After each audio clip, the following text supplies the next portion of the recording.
just want to take a minute in today's hearing and pause for the nearly 3,000 Americans who lost their lives on this tragic day 23 years ago. Our thoughts and prayers are with the survivors and families who lost their loved ones. We'll never forget their brave sacrifice. And if we could, just a brief moment of silence.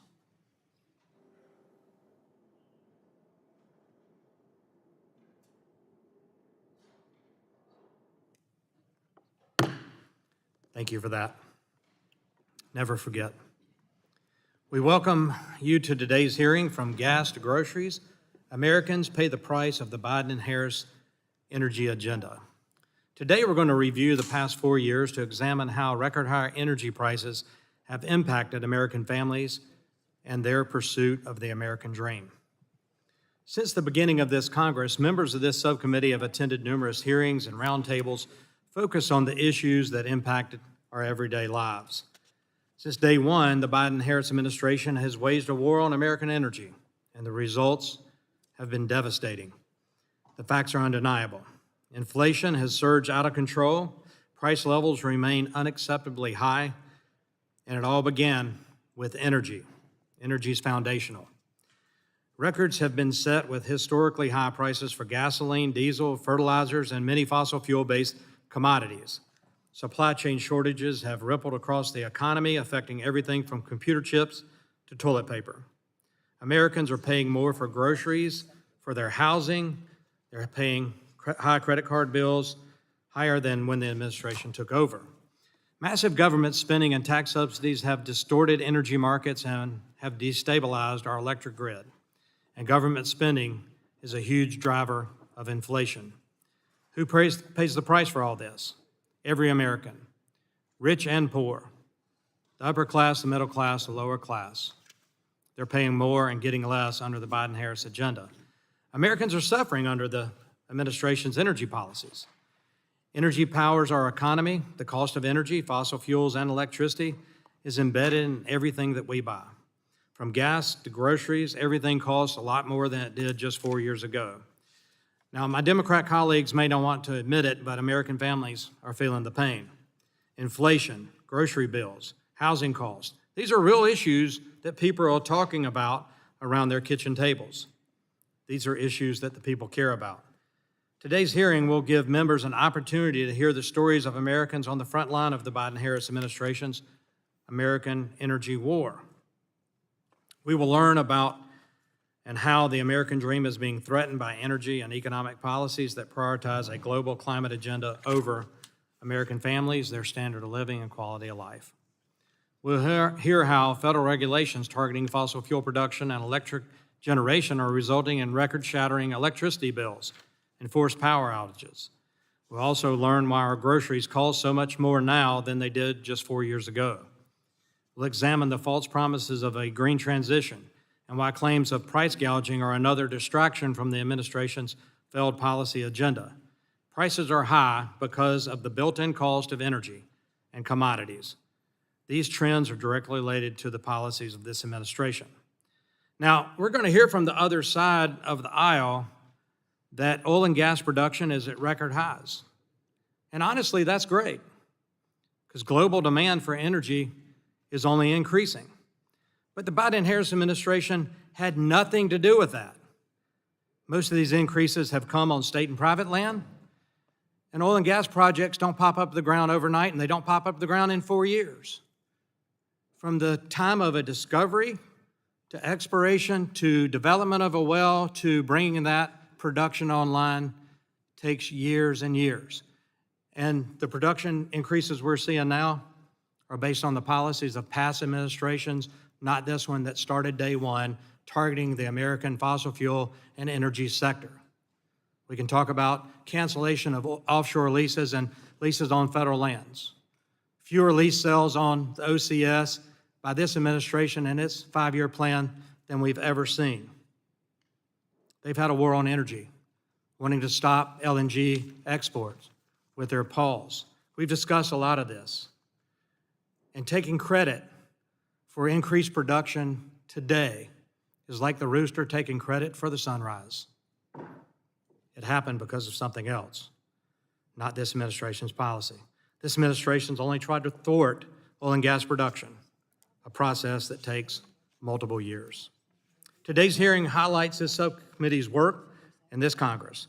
We've held dozens of hearings and with expert witnesses and administration officials. We've explored the issues sector by sector across jurisdiction, and a consistent lesson has emerged: increasing the supply of energy and reducing regulatory roadblocks to ease the cost of delivering energy produces a powerful driver for the economy and lowers prices. Republicans have worked on this. We've also passed important legislation like H.R. 1, Lower Energy Cost Act, to reform the energy permitting process and reverse these harmful regulations that threaten our economic growth here in America. We still have important work to do, and I hope to use the remainder of this Congress to push these important reforms over the finish line. With that, I want to thank the witnesses for being here today. I'll yield back and recognize the ranking member, Ms. Dingell, for 5 minutes. Mr. Chairman, I was just fascinated to hear your opening statement, because for this whole Congress, we've been hearing you and your colleagues talking about how oil prices and production are so high in this country. But apparently you found out the same thing we did, which I'll talk about in a few minutes, that oil production is up and prices are actually down. And so now it's not because of Joe Biden and Kamala Harris. I guess it's because of the previous administration. So, talk about shifting the goalposts all the time. What we need is a strong energy policy, and I'm going to talk about that. Something else I want to talk about, Mr. Chairman, is I want to bring a little dose of reality to what you were saying about inflation, because for the past 2 years, we've been hearing you and all your colleagues talk about inflation is out of control and high. So today, the Consumer Price Index report just came out a few minutes ago. That's a report that measures inflation, and it was just released this morning. For example, inflation with groceries, food at home, finally has stabilized to zero. Food costs are still too high. I'm not going to deny that. But the fact is, inflation with food is going down, and we need to continue that trend. For energy, it was even better. Inflation for all energy was negative 0.08 or 0.8% in August. Energy prices actually went down. That's great for the American family. It's not great enough yet, but it's the right trajectory, and we need to keep on going with this team. I want to talk about what happened 4 years ago when we were facing a pandemic and the devastated supply chains and the economies that were shut down. Shortly after the pandemic, Russia's invasion of Ukraine began, further exacerbating supply chains and driving prices higher. Since then, the Biden-Harris administration has worked, and apparently it's starting to work, to lower energy costs for everyday Americans. According to the U.S. Energy Information Administration, America currently produces more crude oil and natural gas than any country in history.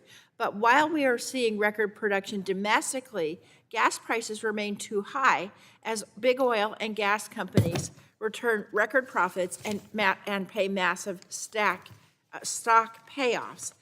We had a hearing in this subcommittee, in the O&I subcommittee in 2022 when I was the chair of that subcommittee, and I had 6 oil and gas executives come in to talk about why their companies were earning so much profit as the Americans struggled to pay at the pump. They said it was because their shareholders demanded that they get as high a price as they could, and low it came to be. So it didn't have anything to do with low gas production or any of the other things that my colleagues are saying today. So I guess it's campaign season, so we're going to be having this hearing, and we're going to hear from some witnesses who will hopefully shed light on how corporations are earning more than ever while Americans are still paying higher prices, and the steps that the Biden-Harris administration has done to strengthen the energy supply chains, which is what's going to bring down prices. In March 2023, the House passed H.R. 1, also known as the Polluters Over People Act, the majority's #1 legislative priority. This bill was a giveaway to the companies profiting most off the energy prices that the bill claimed to combat. 17 months later, the majority still hadn't sent that bill from the desk over to the Senate because they know it's a failed policy. Also, we spent legislative time on a lot of anti-efficiency bills, like, for real, this is the name, Refrigerator Freedom Act. It's not just a silly title. Independent estimates have found that conservation measures Republicans are seeking to repeal put billions of dollars into the pockets of consumers. And finally, one thing I want to talk about is how the administration has tackled the long-term problem by focusing on energy supply chains at home rather than outsourcing our energy demands. I've got a chart, because why not? And what the chart shows is that the U.S. has produced record crude oil this past year. Not only did we surpass Saudi Arabia and Russia, the U.S. is producing more crude oil than any country ever. This increase is helping to secure the energy and economic security. In other words, President Biden and Vice President Harris are unleashing American energy. And this progress is the direct result of policy choices from this administration. Now, if you look at, you can see this. In the last administration, this is the record, but now it's going up even more because of these policies. So as I said at the beginning of my remarks, I guess it's the silly season, but at least on this side of the aisle, we want to talk about facts, and we want to talk about how energy prices can be brought down even further for the American public. I yield back. Generally yields back. I now recognize the chair of the full committee, Ms. Rogers, for 5 minutes. Thank you, Chair Duncan. Before we begin, today we remember all those who lost and the heroes who bravely confronted evil on 9/11. We can never forget them or their sacrifices, so we remember what's at stake, our values, our country, and our children's future. Thank you to our witnesses for appearing before the subcommittee today. We look forward to your testimony. Affordable, reliable energy is foundational to everything that we do. It's key for our national security and for the prosperity of American families, businesses, and communities.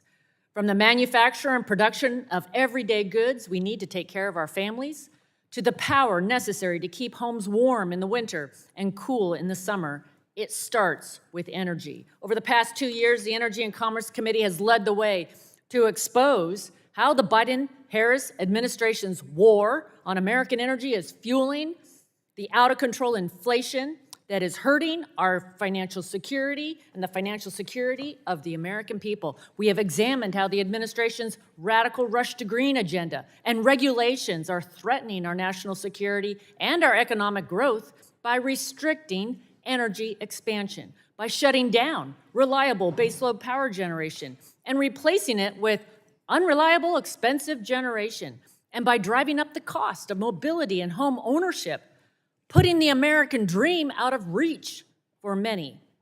We've also examined how the radical Biden-Harris EPA has set new emission standards at levels that will make it nearly impossible to permit the expansion or building of new manufacturing in most of the country, crushing good-paying jobs and further driving up the cost of our goods. This administration's war on American energy impacts every aspect of our lives, and hardworking Americans are facing the consequences every day, from the gas pump to the grocery store. Today, American families pay on average 30% more for electricity, 25% more for gas to heat their homes, 56% more for gasoline to fuel their cars, as they did in January of 2021. Right now, families are paying the largest portion of their income on food in 30 years. I recently read about a mom living in North Carolina who said, quote, "Sometimes I have to choose whether I'm going to pay the light bill or do I pay all the rent or buy food or not let my son do a sport." It doesn't have to be this way, and it shouldn't be this way. In my home state of Washington, the average family is paying over $1,000 more per month, $1,066 in fact, on average than they did in January 2021 for the same goods and services, and that's according to the Joint Economic Committee. That adds up to more than $27,000 in additional spending due to inflation since the start of the Biden-Harris administration. In California, it's even worse. On average, households have spent $35,000 more since this administration took over. And in spite of all of this, the Biden-Harris administration has doubled down on its radical policies. Today, we will focus on how the administration's rush to green energy policies contribute to the high cost Americans face every day across the board and the resulting consequences on families and businesses. Without taking action to promote American energy expansion, there is tremendous uncertainty for our future. While the United States has regained its leadership in oil and gas production, thanks to the pro-American energy policies of the previous administration, current restrictions led by the Biden-Harris administration on future energy production jeopardizes this success. The administration's increased taxes, increased regulations, limits on drilling puts us on a path not to be able to meet America's growing needs. Check the facts. There's an important choice we need to make moving forward. We can continue down the path of energy restrictions, reduced reliability, and unaffordable costs, or we can choose the path of energy dominance, security, and economic prosperity. I believe the choice is obvious. We must focus on advancing policies that reduce costs for American families and businesses, and that begins with unleashing American energy production to lower cost, make life more affordable, and reject the Biden-Harris administration's rush to green agenda. Let's stand up for American values, the values of free market competition, the values of innovation, the values of environmental stewardship. Those are our values, and that's how we win the future. I yield back. Gentleman yields back. I now recognize the ranking member of the full committee, the gentleman from New Jersey, Ms. Malone, for 5 minutes. Thank you, Mr. Chairman. Today's hearing is missing the point. If committee Republicans were really concerned about energy prices, they would have immediately scheduled a hearing into the Federal Trade Commission's allegations that a former big oil CEO had colluded with OPEC to limit crude oil production and increase prices on hardworking families. This is a massive scandal, and it alarms me so much that I opened an investigation as soon as I heard the news. Unfortunately, committee Republicans have done nothing about this. In May, I requested that Chair Rogers hold a hearing on these allegations, and it's been over 3 months now, and no action from the Republican majority. So yesterday, I wrote the chair again, asking that the majority merely schedule a briefing with the FTC so that we can learn more about what the agency has uncovered. And I can't call for the hearing on my own. The request must come from the chair of the committee. A serious crime has allegedly been committed against the American people by which big oil colluded with our adversaries to increase prices at the pump, and committee Republicans have buried their heads in the sand. This is a perfect example of what 4 more years of Trump and Republicans' polluters over people agenda would get us. And we know exactly what 4 more years of Trump would look like because it's included in the Trump Project 2025, an extreme playbook that would consolidate power in the White House, gut checks and balances, and eliminate the independence of our federal agencies. It's an extreme agenda to take control of Americans' lives and freedoms. The energy and climate policies included in Trump's Project 2025 are extraordinarily clear. Republicans want to repeal programs that lower energy costs for Americans and instead ramp up activities that favor polluting fossil fuels and increase prices on hardworking American families. It would eliminate energy efficiency standards that save Americans money and the independence of the Federal Energy Regulatory Commission. It also calls for dramatically increasing coal burning and natural gas exports, something that is good for polluters but increases energy prices on American families. And if you look at the Republicans' actual record, you can see Trump's Project 2025 all over the place. In fact, 2 of the Republican witnesses today represent organizations that helped author Project 2025. Throughout this Congress, Republicans have targeted energy-saving programs at every turn, and now they have the audacity to accuse the Biden administration and Democrats of high energy prices. They've wasted time passing ridiculous bills like Refrigerator Freedom Act that would make appliances more expensive to operate.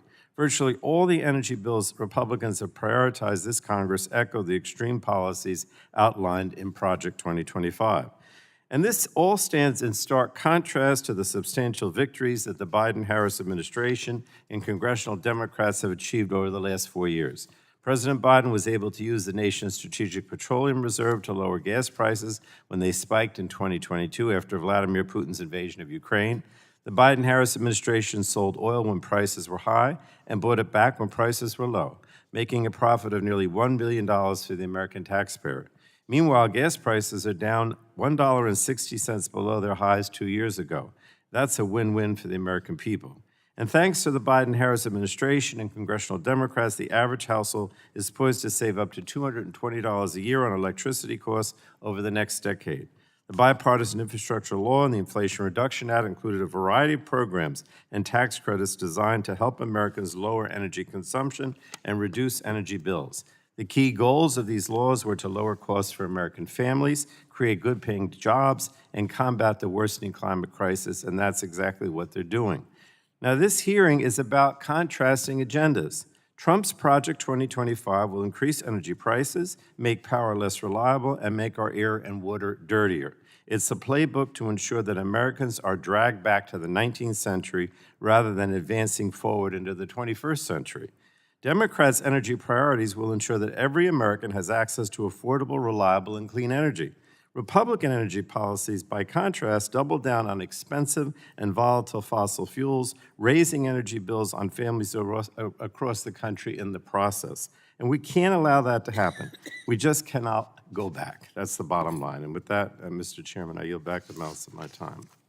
Gentleman yields back, and that will conclude the members' opening statements. The Chair would like to remind members that pursuant to committee rules, all members' opening statements will be made part of the record. We want to thank all the witnesses for being here today and taking time to testify before this subcommittee. Each witness will be given the opportunity to give an opening statement, 5 minutes, and then we'll have a round of questioning by the members. Some lights in front of you. Green means go. Yellow means you're about to your end. When it gets to red, you need to wrap up. I don't want to raise the gavel. And so if you can adhere to that, we can try to move on time. But again, thank you. Introduce the witnesses, Ms. Patrice Onwuka, and she's director of the Center for Economic Opportunity with Independent Women's Forum. Ms. Linda Pryor, she's a farm manager of Hilltop Farm from Hendersonville, North Carolina. Some of the best apples in the world are grown in Hendersonville. Thanks for being here. She's on behalf of the American Farm Bureau Federation. Senior Vice President Trevor Higgins, Senior Vice President for Energy and Environment at the Center for American Progress, and Mr. Travis Fisher, Director of Energy and Environmental Policy Studies at the Cato Institute. So we appreciate you all for being here, and I'll now recognize Ms. Onwuka for 5 minutes for an opening statement. Thank you. Excuse me. Thank you, Chair Duncan and Chair Rogers, who just left. Thank you, Ranking Members Pallone and Dingell, and the committee for having me to testify today. My name is Patrice Onwuka, and I'm the director of the Center for Economic Opportunity at Independent Women's Forum. We're a nonprofit organization that is committed to increasing the number of women who value free markets and personal liberty. Many households are straining under the weight of high prices and rising costs for energy that cut down their disposable income and force some to make some disheartening choices. This hearing offers a timely opportunity to explore the impacts of the Biden-Harris energy agenda on American households. Now, we know inflation rates are down from June 2021 highs. However, overall prices are up 19.4% over the past 3.5 years of the Biden-Harris administration. Home heating oil is up 36%, electricity is up 32%, and natural gas up 25%. And these prices started to rise in early 2021. Americans spend on average of $429 per month, or about $5,100 per year on utilities. But this is just part of the story. Housing costs have accelerated and are the biggest drivers of inflation right now. The monthly costs for a median-priced home are at the highest in more than 30 years. We know the Federal Reserve is fighting inflation by raising its benchmark federal funds rate to a 22-year high, but that makes credit cards and mortgages all cost more each month. So American households are in a more tenuous financial position now than they were before inflation took off in early 2021. Average households have lost roughly $2,000 of purchasing power. Personal savings have fallen by nearly $3 trillion, and collective credit card balances are at an all-time high. Interestingly, though, and dishearteningly, some demographics are uniquely more negatively impacted by high energy costs than others. Poor and working-class families spend disproportionately more of their incomes on essential items such as food and energy than higher-income households. Yet these households are least likely to meet their basic heating, cooling, and energy needs.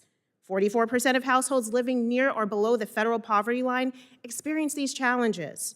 They contend with heating and electrical problems, utility service interruptions, inadequate insulation, and this diminishes their quality of life, placing them in unhealthy and sometimes dangerous situations. Lower-income Black households experience the highest rates of energy challenges compared to Hispanic, white, and Asian households. Regionally, we also see low-income people in Southeast states also disproportionately likely to face energy hardships. And unfortunately, lower-income families in America face a heat-or-eat dilemma, this existential choice between paying utilities or buying food, medicine, and shelter. When we look at the shares of Black and Hispanic households who have reduced food and medicine in order to pay their energy bills, we're seeing those rates 2.5 to 3 times higher than white counterparts. So how did we get to a place where a working mom is choosing between energy bills and food or rent, as the ranking Chair Rogers mentioned? Well, inflation and high prices are the consequences of unsustainable federal spending and burdensome regulations on energy.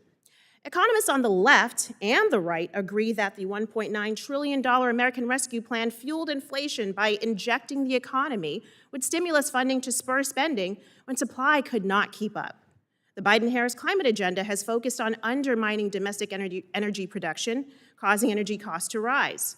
Everything grown, manufactured, produced, packaged, and transported depends on energy.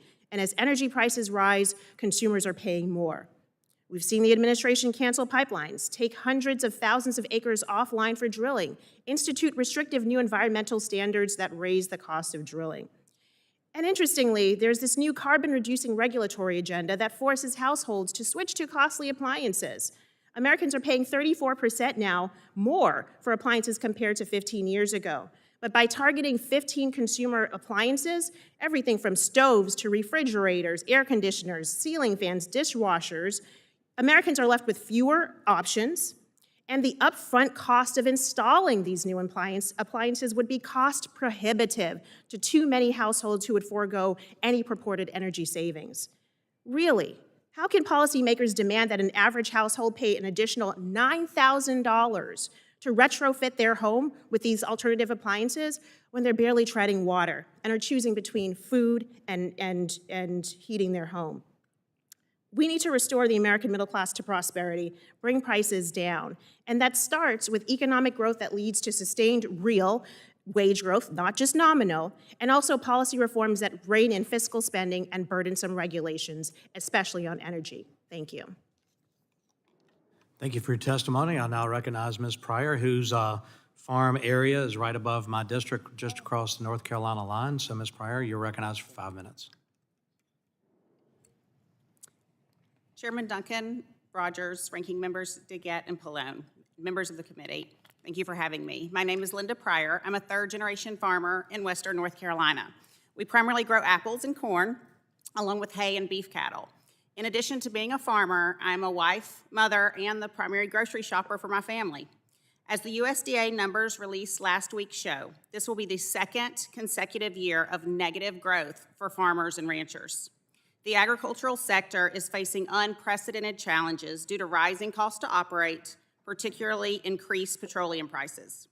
These costs impact more than what we pay at the gas pump. They also increase the cost of crop inputs like seed and fertilizer, farm machinery parts, produce packaging, and other essentials. Farmers are experiencing financial hits from both ends of the production process. Our input costs are significantly higher than they were just a couple of years ago. Even when adjusting for inflation, farm expenses are up 9.5% going back to 2019. But the price that our buyers are willing to pay for the food that we grow has not kept pace with our production cost increases. One of the primary drivers of the increased cost is energy. Expensive energy makes everything else consumers want and need more expensive. We need affordable and reliable long-term energy solutions for farmers to ensure that grocery shelves remain stocked with affordable options for American families. The cost to run my family's farm has surged over the last few years. The fuel cost increase to operate our equipment and trucks has created a noticeable hardship for my farm since 2021, when we spent $57,000 for diesel and gasoline compared to what we spent last year, which was $83,600 for the same amount of diesel and gasoline. Fuel prices have increased nationally by close to 30% since 2021, while the sale price for my corn and apples has actually decreased since 2021. This disparity threatens the economic sustainability of American farms.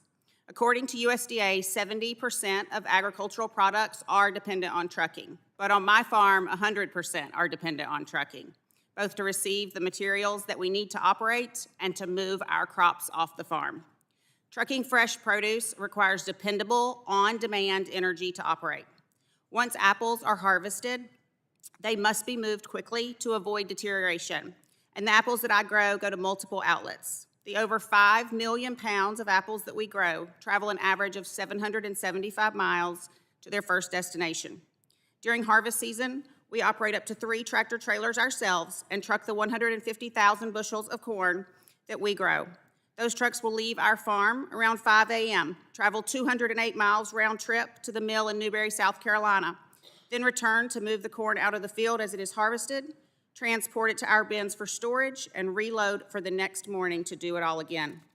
These trucks average 14-hour workdays and a minimum of 250 miles per day. Using diesel allows us to keep moving throughout those long days, rather than having to figure out how and when to charge an electric truck. The rural nature of farming means that we rarely have access to a location where electric trucks or equipment could be charged, and tractors and equipment often stay in a field or orchard for several days at a time. Additionally, when farmers make large equipment purchases, they intend to operate this machinery for many years, and many need to be able to maintain the equipment themselves. The idea of having to purchase new equipment that would be too complex to maintain on the farm is out of the question for many farmers. Solar presents its own challenges, one of them being farmland loss. With less farmland, we must be creative to ensure that we keep up with the task of feeding America. Less productive agricultural land drives the value of the remaining land up even further, which can be a barrier to getting into agriculture for young farmers looking to start their own farms. And the increased value also impacts farms that are competing for leased land. Addressing trade imbalances by supporting domestic production and processing could help American farmers compete with less expensive imports. Policies that incentivize the consumption of domestically grown and processed products would strengthen local economies, decrease the overall impact on the environment, and reduce reliance on the energy-intensive imports that I compete against from Chile, Turkey, and China. On my farm, we do many things that take more time and incur more expense to ensure we are responsible stewards of the land and minimize our carbon footprint, like planting cover crops, rotational grazing, using no-till methods, and minimizing grain handling as much as possible. Annually, our orchards alone sequester up to 2,500 tons of carbon dioxide, release about 2,000 tons of oxygen into the atmosphere, and have significant cooling effects. Farmers need affordable and reliable energy solutions. The rising cost of energy and other inputs ripple through the entire food chain, from the farm fields to the grocery store shelves. Thank you for having me. Thank you for your testimony. I now recognize Mr. Higgins for 5 minutes. Good morning. My name is Trevor Higgins with the Center for American Progress.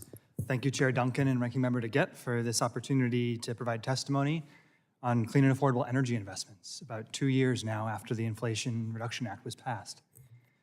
Since this groundbreaking legislation became law in August 2022, overall inflation has slowed by 2/3. And the new numbers this morning, I can't even keep up with them in my testimony, they're even better. As of this morning, annual CPI is at 2.5%, which is the lowest in 3 years. Grocery price inflation, in particular, it's slowed by 9/10. That's now 100%. Energy price inflation is not only slowed, but fully reversed and dropped 7 or 8%.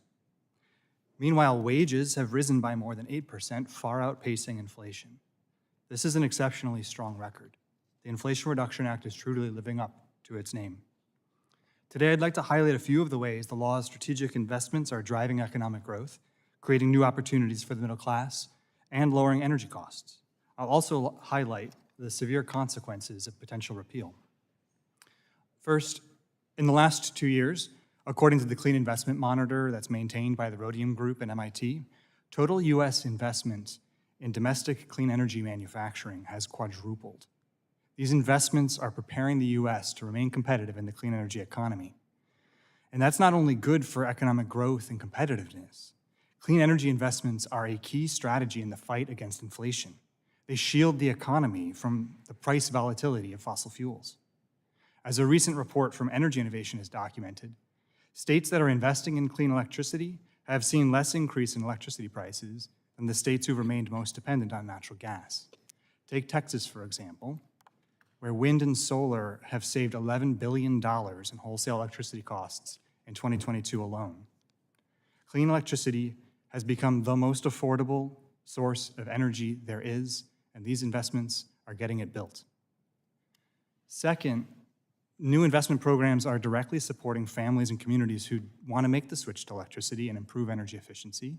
For example, federal tax credits and rebates are now available for people who purchase an electric vehicle, which then goes on to save families, since it costs less than half as much to maintain or drive an EV as a gasoline-powered car.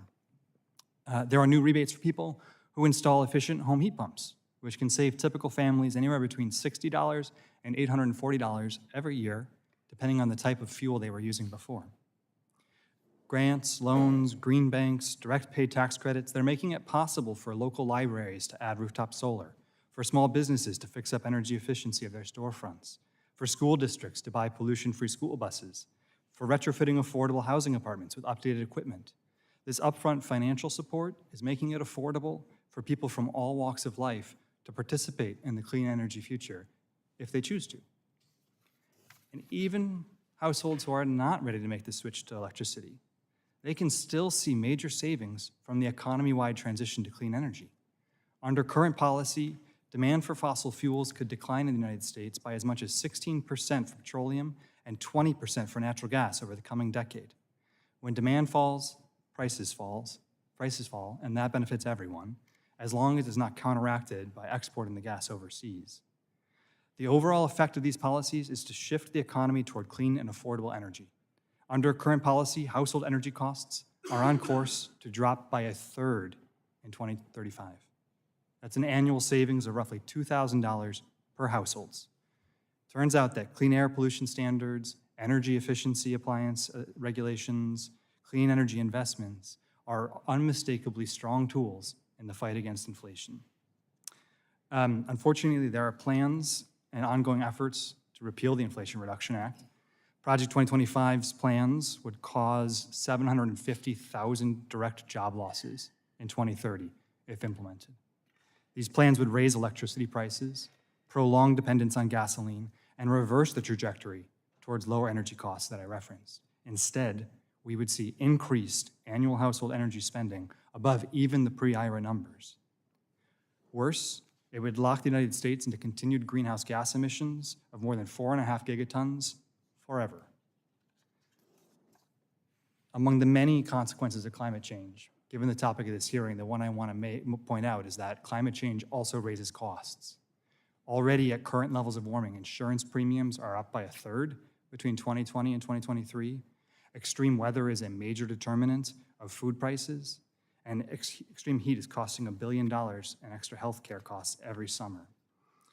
I'm grateful to the members of the 117th Congress, whose leadership in enacting the Inflation Reduction Act has so successfully channeled our country's limitless industry into raising wages, lowering prices, and fighting climate change. Thank you.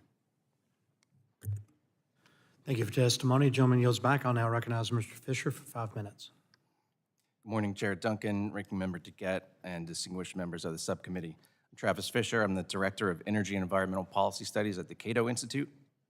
Cato is a nonpartisan public policy research organization in Washington, D.C. that promotes individual liberty, limited government, free markets, and peace. It's an honor to speak with you today about the impact of the Biden-Harris administration's energy policies on the affordability and security of energy for American families and businesses. Unfortunately, bad energy policy has put the United States in a very weak position. American families face rising utility costs and increased strain on household budgets. American businesses, especially the energy-intensive industrial sector, face an uncertain energy future and unnecessary delays. For residential and industrial consumers alike, I am concerned about whether new energy supplies can reliably meet rising demand. And the stakes are high. We have to remember the definition of energy in physics, the ability to do work. Energy policy is too important to get wrong, yet that is precisely what I have witnessed in recent years. As I see it, there are two completely different paths forward regarding energy policy in the United States. The first, which I support, is to embrace American values and foster an energy industry that harnesses entrepreneurship and free market competition to best serve the interests of consumers. This path recognizes the fact that the majority of Americans are unwilling to sacrifice their well-being on behalf of a top-down energy transition. The second, which is the path the Biden-Harris administration has chosen, is to force a transition to politically favored technologies that consumers don't want. Taking the second path puts politics over physics, and I can't support it. Specifically, I want to highlight three major executive branch policies that lie along this path. Each one harms the reliability and affordability of energy in the United States. First is the Inflation Reduction Act, or IRA. The subsidies in the IRA for wind, solar, and batteries alone could cost American taxpayers $3 trillion by 2050. Those tax credits are not only irresponsible in light of our fiscal situation, but also distort the market signals that bring supply from more reliable energy sources. Second is the regulatory overreach coming from the Environmental Protection Agency, or EPA, including emissions regulations for vehicle tailpipes and power plants. These rules mandate technologies that Americans don't support. They also violate the major questions doctrine, meaning the EPA doesn't have clear authority from Congress to enact them. Between the IRA subsidies and the EPA rules, I would summarize the administration's power grid policy as this: green the grid and brace for blackouts. Third is the set of arbitrary decisions across many agencies to put the current administration in the role of a central planner for the oil and gas industries. The administration calls this a whole-of-government approach. As one example, earlier this year, the Department of Energy decided on a whim that it would pause approvals to export liquefied natural gas. Another example is using the Strategic Petroleum Reserve to score temporary points among voters around election time. Yet another example is the Securities and Exchange Commission attempting to become a climate regulator. As a consequence of this whole-of-government opposition to a wide range of energy resources, Americans have seen the cost of energy rise. This is a significant problem because higher energy costs are regressive and raise the cost of everything. Food, transportation, other basic goods and services require energy as an input. When energy costs rise, those increased costs show up in every part of the economy. The American people want reliable energy at low cost, and policymakers should listen. We need policies that make energy easier to produce, more affordable for American families and businesses. In living rooms across the country, access to low-cost energy can make the difference between light and darkness. It's not too late to stop the coming energy crisis because it's a crisis caused by unwise policies, and we can reform them. Energy can be a bright spot in the American economy if we let it. I urge you to choose the path that will lead to a bright future for America. Thank you. Jen yields back, and I want to thank you all for your testimony. We'll now move into the question-answer portion of the hearing, and I'll begin questioning and recognize myself for 5 minutes. From gasoline to groceries, everything's more expensive under the Biden-Harris administration. Republican members of the subcommittee have been sounding the alarm. Record high energy prices, record high housing costs, record high credit card debt. We've explored these issues in depth with individual hearings, and we're going to delve more into it today. So, Ms. Onwuka, persistent inflation and record high energy prices are hurting families and businesses, and it's placing even heavier burden on low-income and rural households. Do you believe that the Biden-Harris administration's policies are to blame? Thank you for your question.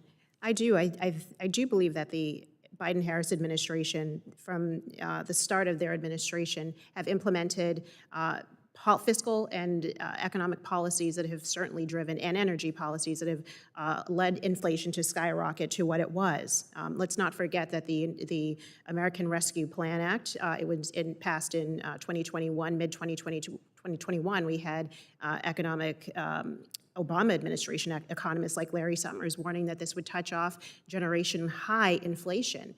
We often hear that inflation was driven by by Vladimir Putin invading Russia. That wasn't until 2022. But by mid-2021, inflation was already rising.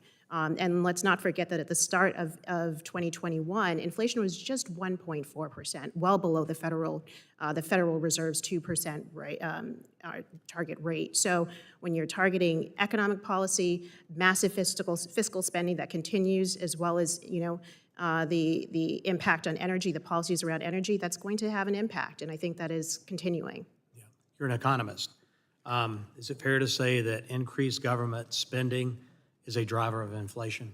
Absolutely, it tends to be, and let's not forget that when you introduce trillions of dollars of federal spending, the money has to come from somewhere, and that involves monetary policy, where you're literally printing money to support this federal spending. And so I think where Americans are beginning to realize that injecting the economy with trillions of dollars of federal spending when the economy was already recovering. Jobs were already returning. Businesses, like these small businesses, were already trying to meet the demand, the supercharged demand.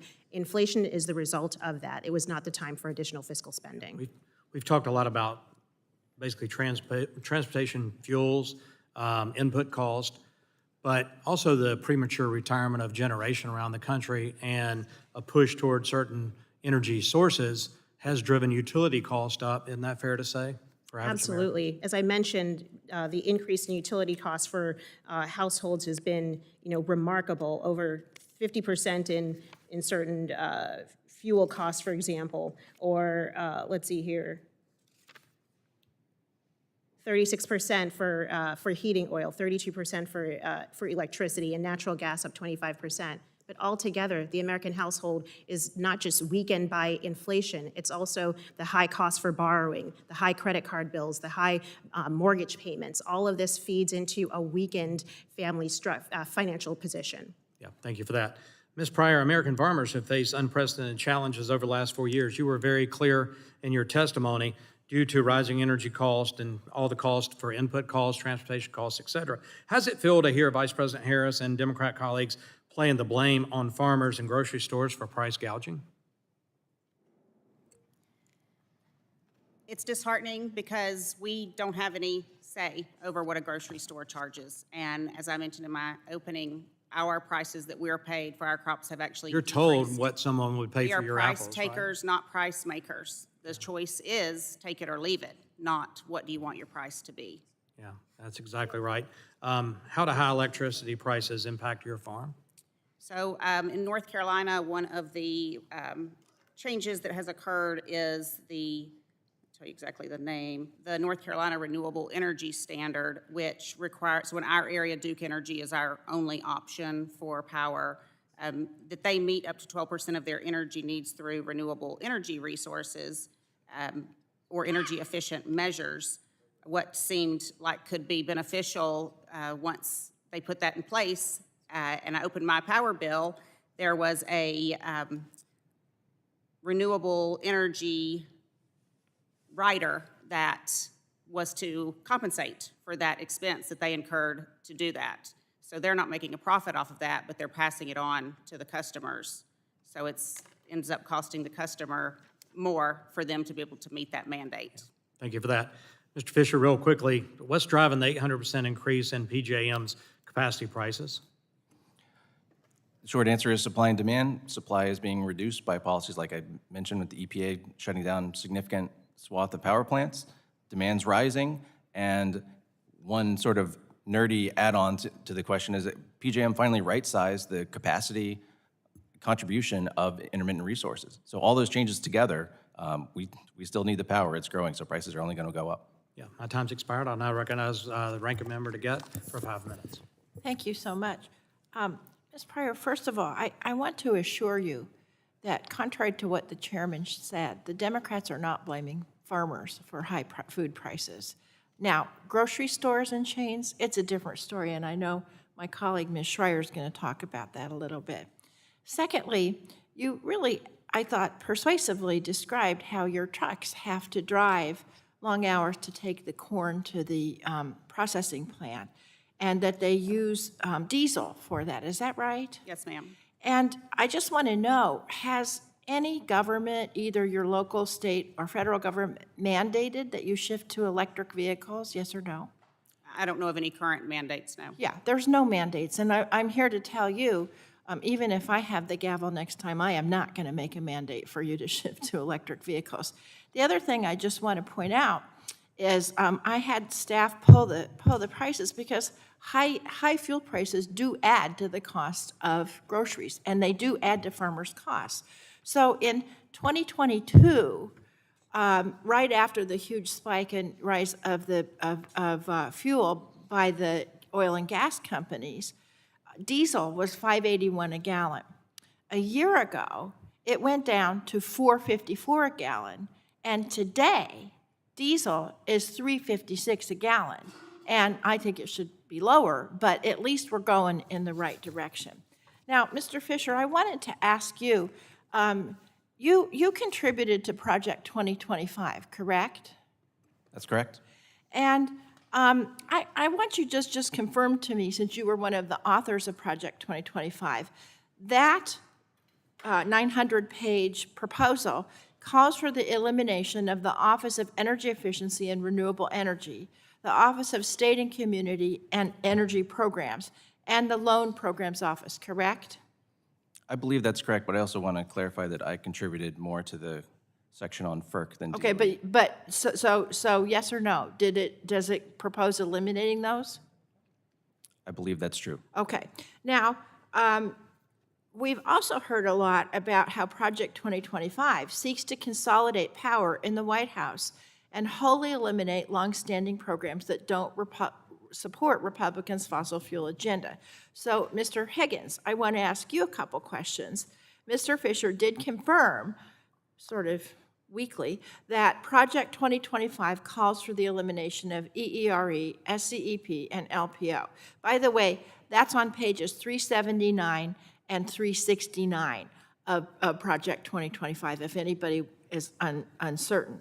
So I want to ask you, Mr. Higgins, about the impact which eliminating those offices and programs would have. It's really an extraordinary proposal to eliminate the very programs that are helping to make sure that we have the technologies that we need to reduce costs, to invest in the future. The loans program has supported 47,000 new jobs already. It's critical in supporting the Ford Motor Company through the 2008 crisis. It helped today to make it possible for new investments in clean steel in Ohio. It's not just LPO. EERE does the research on energy efficiency. The Office of Clean Energy Deployment is for clean manufacturing demonstration, which is also supposed to be eliminated under the Project 2025 plans. These are extraordinary proposals. And so if they did that, what effect, briefly, would the cuts have on the prices that American consumers pay? It would raise prices to take away options for clean energy alternatives. Okay. I was pleased to recently see companies like Florida Power and Light, DTE Energy, and Xcel announce millions in consumer savings thanks to the Inflation Reduction Act. So, Mr. Higgins, I want to ask you, how much money do estimates show the Biden-Harris IRA will save American families on their electricity bills? Electricity bills can be cut by up to 7% according to resources. I'm sorry, what did you say? Up to 7%. 7%. And overall, it will save households, we're on target to cut $2,000 per year over this next decade. $2,000 per year. Now, did the bipartisan infrastructure law include funding for initiatives like the Low-Income Home Energy Assistance Program, which lowers monthly energy bills for lower-income Americans and keeps homes safe during colder months? Yes, it did. There was funding for the LIHEAP program that you just mentioned, as well as weatherization assistance. And in the Inflation Reduction Act, there are new tax credits and rebates so that low-income households who want to improve their energy efficiency can actually see 100% of their costs covered as these get rolled out through the states. So, Mr. Chairman, I just want the record to reflect that even though all of my colleagues on your side of the aisle say that they're concerned about costs of utilities for consumers, not one person on this committee, not one Republican, voted for the IRA. I yield back. Gentleman yields back. I now recognize Mr. Wahlberg for 5 minutes. I thank the chairman and thanks the panel for being here. And there was a reason we didn't vote for the IRA. And I'm glad I didn't, and would vote the same way again. Our constituents are struggling. Under the Biden-Harris administration's policies, energy prices have never been higher. That's a fact. Combined with record high inflation, people are having to make the choice between heating their homes, filling up their cars, or putting food on the table. Those are facts. Michigan families have been hit particularly hard. We have the highest residential price per kilowatt hour of any state in the Midwest. In fact, we have higher prices than 75% of the country. This is unsustainable, and Michiganians deserve much better than that. And that's a fact. As is their excuse for all high costs, the administration will claim that this is because of price gouging. But the facts show that that's not the case. States like California take significantly more money from the cost of gas than refiners' profits do. As of last week, $1.40 alone went to taxes, environmental initiatives, and unnecessary fees in the state. Plain and simple, unaffordable prices are the fault of the Biden-Harris administration's anti-American energy policies and their inflationary spending. Some of those policies include a forced transition to less reliable technologies. We've seen it with the EV, and yes, I'll say mandates, because if the standards are set so high that you have to go the direction, it's a mandate. We can use word salads on that, but it's still a mandate. And with regulations out of the EPA that force closures of affordable, reliable generation. Ms. Pryor, can you speak to how a transition to electric vehicles could impact costs and the ability for you and farmers like you to run your businesses? And second, what does that mean for the cost of food?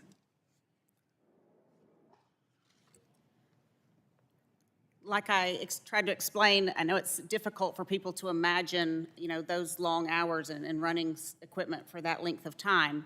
But with any crop, the corn that we're using the trucks for long hours or any other crop, time is of the essence, and you're competing against the weather or any other event that could happen, so you can't wait, especially if it's a perishable crop. So being able to operate for long hours and not have to stop. Once apples are loaded on a truck, they can't sit in the sun or they can't sit in heat or even extreme cold where they could be below freezing. So to have a truck loaded and then them be hauling them from North Carolina to Michigan, where a lot of ours go, to processing, that's a long trip. And if they had to stop in either extreme heat or cold to charge, it would be detrimental to the fruit that they're hauling.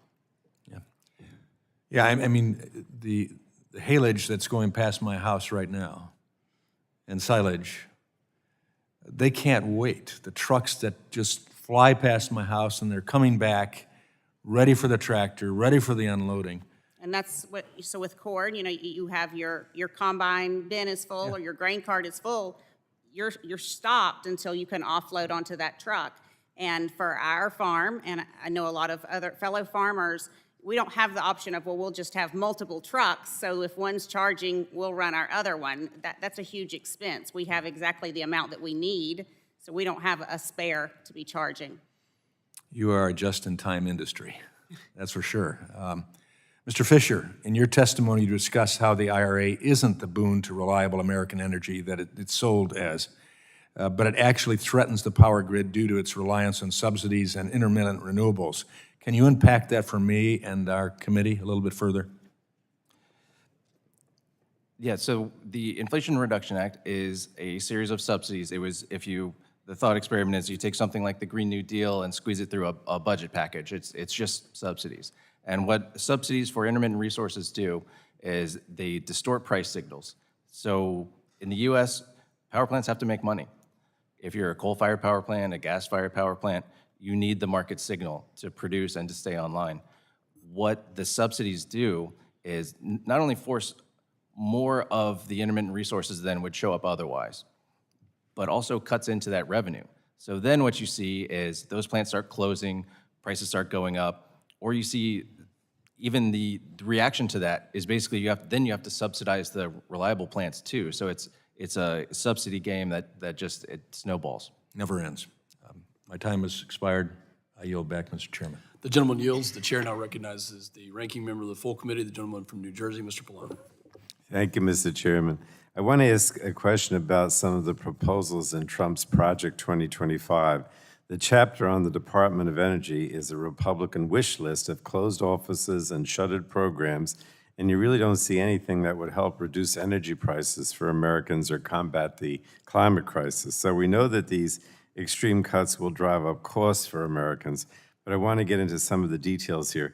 Trump's Project 2025 specifically calls for the elimination of energy efficiency standards for appliances. And as we know, this has been a major priority for Republicans this year, so I'm not surprised to see it spelled out in Project 2025. But let me ask Mr. Higgins, can you please elaborate on how the elimination of efficiency standards for appliances will actually increase energy costs for consumers? Yes, thank you for the question. The Department of Energy has recently finalized standards for air conditioners, heat pumps, dishwashers, refrigerators. And when you add those together, the cost savings for households and businesses is roughly $1.9 billion per year. If we got rid of the tools that raise the standards on appliance manufacturers, we would wind up with more costly appliances that consumers would be forced to accept. Well, thank you. I mean, essentially, Republicans claim to care about energy costs, but they're opposed to anything that actually reduces energy bills. So let me go to a second question I alluded to earlier in my opening. I want to talk about the collusion allegations that the FTC has presented against Scott Sheffield, the former CEO of America's largest independent oil producer. So, Mr. Higgins, could you talk about the pocketbook impact to Americans if oil companies were colluding with OPEC to keep crude oil and gasoline prices high? Yes, it's an extraordinary story to learn that there were explicit messages talking about the desire to keep prices high. This was at a time when Russia had just invaded Ukraine. And in just 2 weeks' time, the price of a gallon of gasoline in the United States jumped 50 cents. That was extraordinary. And it's because although the crisis in Europe didn't raise domestic production costs, it did raise global price of oil. And that meant oil companies in the United States could profit off of the difference. And the people who paid the bill were American consumers. So in that time period, that 1 year, the global fossil fuel industry earned record profits of over $400 billion. And here in the United States, oil companies were not using that money to reinvest in production, to boost supplies. In fact, the allegations that the FTC is looking into look at the statements they were making at the time about how they didn't want to be raising production because they were enjoying those prices. And instead, they took those profits and they poured them back into stock buybacks and dividends, more than $46 billion between 2021 and 2022, those 4 quarters. This is just an extraordinary opportunity for the oil and gas industry to profit off of fossil fuel price instability at the expense of the American consumers. And if we can finish the transition to clean energy, we don't have to be susceptible to that price volatility anymore. Well, thank you. I have one more question, Mr. Higgins. The Biden-Harris administration has taken a number of steps to lower energy costs for American families, including programs created by the Inflation Reduction Act. Can you talk about some of the programs that are now making a difference in reducing energy costs? Yeah, so the investments in clean electricity, which is the cheapest way to produce electricity, are being built because of these investments. That's driving down the average cost of electricity generation and helping to combat the price increases we would see due to all of the new load that's coming onto the system. At the same time, these programs are making it more affordable for households to be able to make the switch if they choose to. So that includes the new home energy rebates programs, which are just now being rolled out through the states. And they provide up to 100% of the costs for low-income households to switch to heat pumps, which can have a savings of up to $860 per year because it's so much more efficient than old electric resistance heaters or even natural gas furnaces. That's just one of the many programs here that's making it possible for people to participate in the clean energy economy. Well, I appreciate that. Again, Republicans say they're supporting lowering costs for American families, but they voted more than 50 times to repeal parts of the Inflation Reduction Act that are actually lowering energy costs. So Democrats are going to continue to fight these Republican efforts and will instead look to build upon the action that we took with the Inflation Reduction Act. So thank you, Mr. Chairman. I yield back. The gentleman yields. The chair now recognizes the full committee chairwoman, the gentlelady from Washington, a champion for truth, Ms. Rogers. There we go. Thank you, Mr. Chairman. And the truth is, energy costs are increased across the board, directly driving inflation. Ms. Onwuka, I wanted to start with you. The ability of families to feel secure in their finances is so important to all of us and many Americans across the country. It's a sense of stability. The last 4 years have brought record levels, high levels of interest rates, borrowing costs. Housing is feeling more out of reach to young Americans. Add to this the cost of energy, and it affects the cost of other goods and services. It is one of the biggest drivers of the record inflation, and it is causing serious problems. Would you please speak about the combined impacts of high interest rates, inflation, high energy costs on the ability of families to feel secure, look to the future, and if there's any policies from this administration that you believe have led us to this place? Thank you, Chair Rogers. You know, I began my remarks earlier just painting a picture of where the financial household situation for a lot of families are right now, and it's in a tenuous financial position. I've mentioned the fact that personal savings have fallen by $3 trillion. Average households have lost $2,000 of purchasing power. Real wages have actually have been negative for 25 months in a row. Real wages, not nominal, real, what people actually feel and take home every day. Collective credit card balances is a high of $1.1 trillion. This is average across the United States, but when you drill down on low-income families, on a lot of low-income Black families, you see these families are struggling to make tough choices. When 44% of households living near the poverty line are choosing between food and keeping warm or keeping cool in a year, it exposes that not only are prices high, but people are struggling and they're straining. And then there's also a larger sense that the American dream, the facets of buying a house tend to be out of reach. The idea of being able to afford a car, afford your car payment is continuing to be out of reach. So that's where the American family is. And I always go back to the steps that we've seen when inflation took off in mid-2021 after the American Rescue Plan was enacted.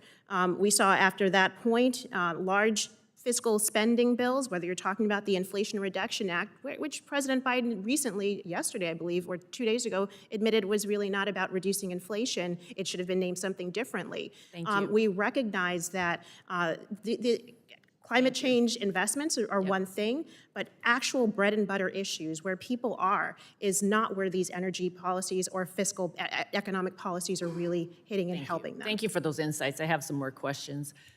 Ms. Pryor, it's good to hear your perspective as a working farmer. I understand that you grow apples as a part of your business. I grew up on an apple orchard in eastern Washington, so I appreciate what you do. I wanted to ask you, American families are understandably concerned about the high cost of food. Would you speak to how high costs are passed through the supply chain and any insights you want to give us as far as how energy costs prevent you from charging competitive prices to what China offers when it comes to concentrate for apples? So it's not my ability to charge. I have no ability to charge what my crops are worth. We are given a price, and we have a perishable product, so the choice is take it or leave it. It's not to negotiate after that price is given. It is a supply and demand issue, so if they can get their supply from elsewhere for cheaper, and that makes economic business sense for them, that's what they're going to do. Our food does not go directly to grocery stores, so for apples, we harvest them, pick them, we either take them somewhere where they are processed into an apple-containing product, or they are prepared, wash packed to go directly to a grocery store for fresh. There is a lot of concentrate coming in from other countries. We do grow a lot of processing apples, mainly puree, and it's a problem that I see, you know, that's our competition. I'm not competing with Washington farmers, I'm competing with other farmers in other countries. How does that impact food supply?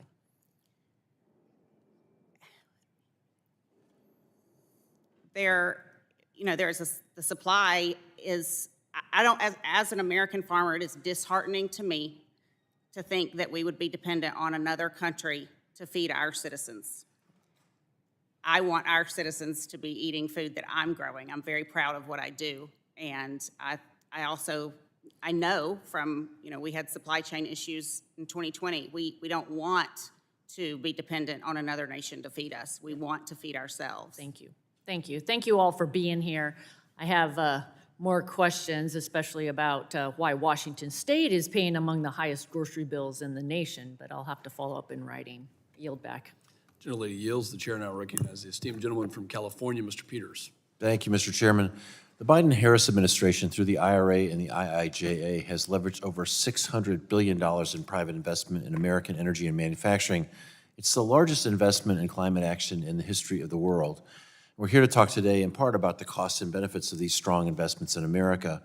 But I also want to spend my time talking about the costs of inaction. Recent studies have found that the global costs of climate change stemming from extreme weather, increasing natural disasters, and other effects of a warming planet could reach $3.1 trillion a year by 2050. So this includes the cost of damage to infrastructure, property, and public health. These costs will increase over time as the impacts of climate change become more severe. For example, one issue threatening my state and my district, fueled by climate change, is the rising threat of catastrophic wildfire. Wildfire and wildfire risk continues to raise the cost of living, the cost of health care, and lower the quality of life for my constituents. Climate change, prolonged drought, and over a century of poor land management and oversuppression have led us to this point. As wildfires grow in frequency and in scale, people are feeling the harm not only on the environment, but in their wallets. Earlier this year, insurance rates for California homeowners increased by an average of 34%. Utility wildfire prevention and mitigation costs are also approaching $5 billion a year. We need a different approach, and I'll just call the attention of this committee to my bipartisan Fix Our Forests Act, which passed out of the Natural Resources Committee on a voice vote, which provides the Forest Service, the state, local, and tribal agencies with the necessary tools and support and leeway to deal with the threat of wildfires. It also takes significant steps to harden communities and invest in innovative research and development, building off several recommendations from the Wildland Fire Mitigation and Management Commission. Every dollar invested in reaching California's current forest management goals, residents get $4 in return in benefits. And each year California fails to meet these goals, residents pay $4 billion in otherwise avoidable damages. We no longer possess the luxury of a wait-and-see approach to climate issues like wildfire. We need to take bold action because the costs of doing nothing are so steep. So, Mr. Higgins, do you agree that the costs of doing nothing about climate change outweigh the costs of the action, particularly when we're talking about the investments that the Biden administration has lined up? I strongly agree. The risks of climate change are severe, potentially irreversible, and highly costly. And fighting climate change is a way to fight inflation. And do you have a sense of the economic investment, of reversing the economic effect of reversing these investments in our future, which the former president has promised to do if he's elected?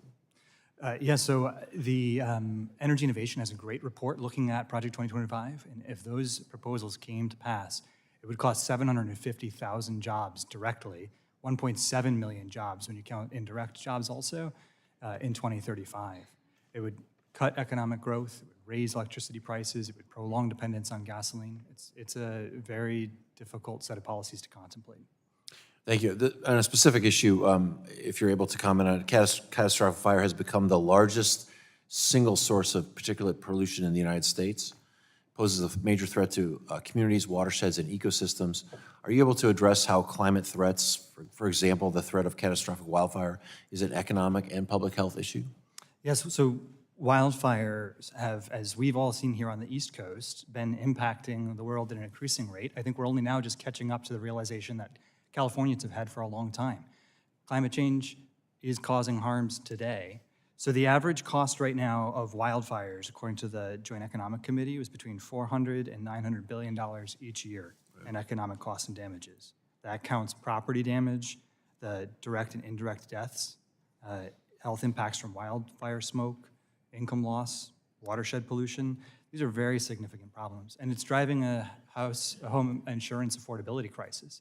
So insurance rates are up 1/3 over 3 years nationwide. In California, it's obviously been much more difficult. The rates rose between 2015 and 2021, 800%.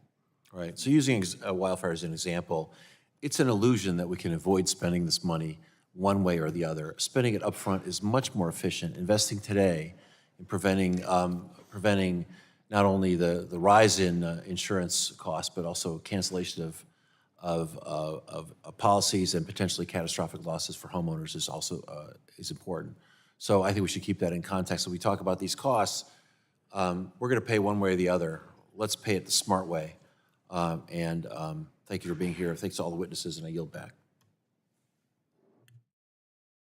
Gentleman's time expired. I'll now go to Mr. Allen for 5 minutes.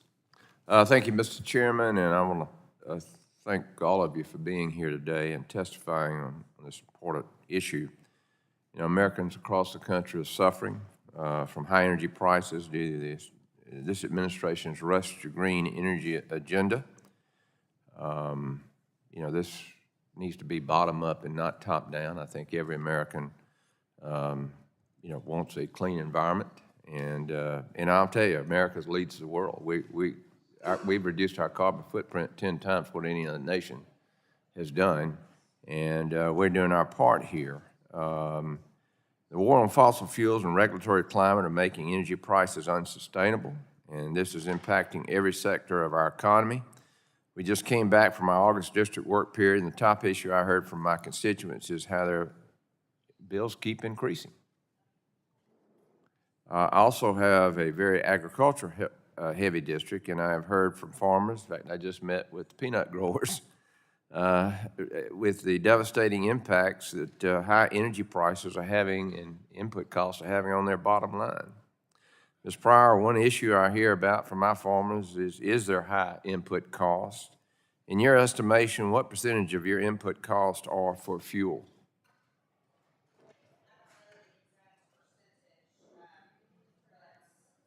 Yeah. I don't know the exact percentage, but I could definitely get back with you on that as soon as I'm home this evening. Right. But the increase, you know, for a very comparable amount of fuel was from 57,000 to 83,600 in just from 21 to 23. Right. So it's significant. And that's not something that we don't get to add a fuel surcharge or something to compensate for that. Right. And so you're saying that you're dependent on the market, but then input costs are rising drastically. Correct. So what do you do in the meantime? Absorb it as long as you can, and then when's the breaking point? I don't know. Diversification, we try hard to look at every possible option. That's why we grow more than one type of crop. To try to make ourselves as strong as possible so that we can ride out times. But we've had consecutive years now, and the projection this year will be the same. So this will be our second year in a row to not have a profit. And We are at the breaking point. And we can talk all we want to do about climate. When people start going hungry, we're going to hear about it, folks. I'm going to tell you that. We're at that breaking point. I've been in the district, I've listened, and I'm going to tell you, a lot of these folks, they're not going to get the loans to plant next year. And we're messing around up here with this, a national security issue? You have to be kidding me. Farmers don't go out of business due to lack of hard work. They go out of business due to lack of cash flow. Yeah. And the investment that we put into national security risk is like the eye of a needle compared to the economic impact and national security interests of our food supply. And we can't make this place up here understand that. It absolutely, oh no, we got to worry about, you know, let me tell you how to deal with wildfires. We do it down south. We manage our forests. Our private forest owners manage our forests. It's the public lands where we can't manage. Y'all, we were created to adapt. And we're just allowing these things to happen. It's because people have lost all common sense in how to deal with these issues. It is amazing to me. Is it Onwuka? Yes.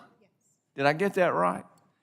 Before Congress, I was a small business owner, and I know firsthand how these regulations and prices impact businesses.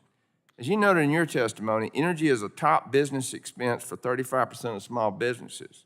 From your experience, how is the rising cost of energy impacting operations at small businesses? Well, thank you for your question, sir. You know, when you look at what businesses are spending right now, it costs small businesses to heat their buildings, run their equipment, ship their products. They're also facing increases in prices from their suppliers. So they're forced, unfortunately, to pass these higher costs on to customers. Interestingly, the National Federation of Independent Businesses, NFIB, found that energy costs are one of the top 3 business expenses and concerns for small businesses right now. So, you know, they're struggling. As much as households are struggling, small businesses are struggling, and if they can't make ends meet because of energy costs, they too face that existential threat. And Ms. Pryor, fertilizer, you know, is just another thing. I've got a few additional questions, Mr. Chairman, but I'm out of time, and I yield back. Gentleman yields back. I now I'll go to Ms. Matsui for 5 minutes. Thank you very much, Mr. Chairman. I want to thank the witnesses for joining us here today. For many families, including many of my constituents in Sacramento, energy bills are a serious financial burden, and I'm committed to reducing that burden. But I want to highlight the misinformation that lies at the heart of this hearing. Clean energy is not the reason for high gas prices. In fact, clean energy is critical to making energy affordability for consumers in the long term. Now, there's no question that the cost of gas has increased since 2021, but it's not because of clean energy. It's because there was a global oil shortage. Mr. Higgins, what happened in early 2022 that caused a global oil shortage? The biggest factor was Russia's invasion of Ukraine. Okay. Which disrupted the entire energy system globally. Absolutely. I find it odd that Republicans are blaming the Biden-Harris administration for high gas prices when Russia's invasion of Ukraine has clearly been a key factor in driving high gas prices. Now, it's not just gasoline prices. Electricity prices also spiked in 2022 because of Russia's invasion of Ukraine. Mr. Higgins, very briefly, can you talk about how the invasion of Ukraine affected natural gas prices and U.S. electricity bills? So it raised gasoline prices, I mentioned a few minutes ago, because the price of oil is set globally. Natural gas prices used to be set domestically, but as we've increased our export capacity, we've increased the exposure to the U.S. economy to global natural gas prices. That means that this crisis hurt us. And since 40% of our electricity system is based on natural gas right now, when natural gas prices go up, it drives electricity prices up. Okay, now, states that added more wind and solar to the grid between 2010 and 2023 tend to have lower electricity bills. Mr. Higgins, when compared with natural gas, why would clean energy be associated with lower electricity bills? So the cost of installing solar and wind takes some work, which is why the Inflation Reduction Act invests in getting them built. Once they are built, they just run. They don't have an ongoing fuel cost. They are the cheapest form of electricity available. Okay. Now, as you said, clean energy is cheap, abundant, and reliable. And last Congress, Democrats passed historic legislation to make it even cheaper. Mr. Higgins, how much do you expect the Inflation Reduction Act and the infrastructure bill to save American families on their energy bills? We're on a very good trajectory right now. And so by 2035, which is just 10 years away, we could see, according to the latest estimates from the Rhodium Group, that household energy spending would be cut by a third, which is an annual savings of $2,000 a year. Oh, can you briefly explain where those savings are coming from?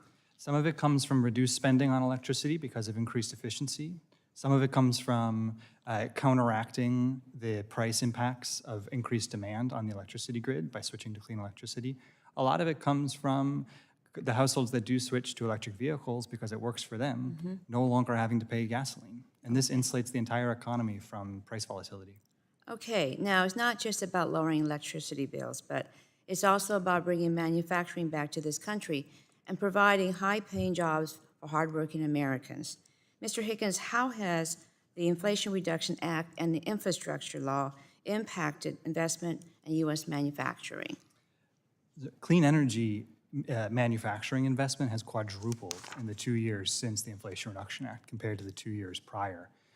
That's an extraordinary new growth. It's more than tripled for battery investment. There's been $75 billion in car-related investments. So the EVs, the batteries, critical mineral processing. This is set to create and sustain 330,000 new jobs per year in the United States. That's great. Now, Republicans have made clear in their Project 2025 plan that they will fully repeal the Inflation Reduction Act and the infrastructure law and shut down these new factories. The new Redwood Materials battery plant in Charleston, South Carolina, Hyundai in Georgia, LG in Michigan and Arizona, Honda in Ohio. Workers at these plants are counting on the Inflation Reduction Act. Mr. Higgins, what would happen to these factories if the Inflation Reduction Act is repealed? I think that pulling the support that these factories were counting on as they calibrated their investments would be disastrous. And it's exactly what China is hoping for. I just visited China to press them on climate action. And the number one question that they have is whether the Inflation Reduction Act will be repealed, because they are very concerned about these manufacturing investments in the United States and are in fact challenging them in front of, challenging the EV tax incentives in particular, in front of the World Trade Organization, trying to repeal them. Thank you very much, and my time has expired. I yield Gentleman back. yields back. I now go to Dr. Burgess, the Chair of the Rules Committee. Chairman Burgess, you recognize for 5 minutes. Thank you, Mr. Chairman. Mr. Fisher, not fair to do this to you, but I just wonder if you have any observations on the things that you've just heard about the Elysian fields of clean energy that we're now finding ourselves in. I appreciate the question, sir. The thing that stands out to me is I keep hearing that new clean resources are the cheapest, they're affordable, they're the best. It is interesting to me that we would have to subsidize them to the tune of $3 trillion federal dollars if they are already the cheapest, and it's confusing to me why states would have to mandate these resources. So I'm from Texas. We have our own electrical grid. May have heard about it. It's been in all the papers. So during the month of August, I come home and I watch what's happening on the ERCOT website. Texas is a leader in wind and solar. So last summer, a lot of solar energy was produced. That's a good thing. The problem is that the sun goes down.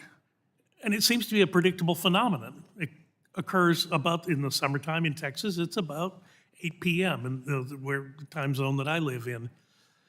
People are getting home. They open their front door. They realize, oh my gosh, it's hot as hell in here. Crank up the AC. And just as they're cranking up the AC and driving electricity demand, the sun sets. And there is no energy on the grid. So several times, ERCOT on its website has put out a warning saying, hey, we're getting dangerously close to that imbalance period. You need to have the energy resources from reliable thermogenic resources like natural gas, like nuclear.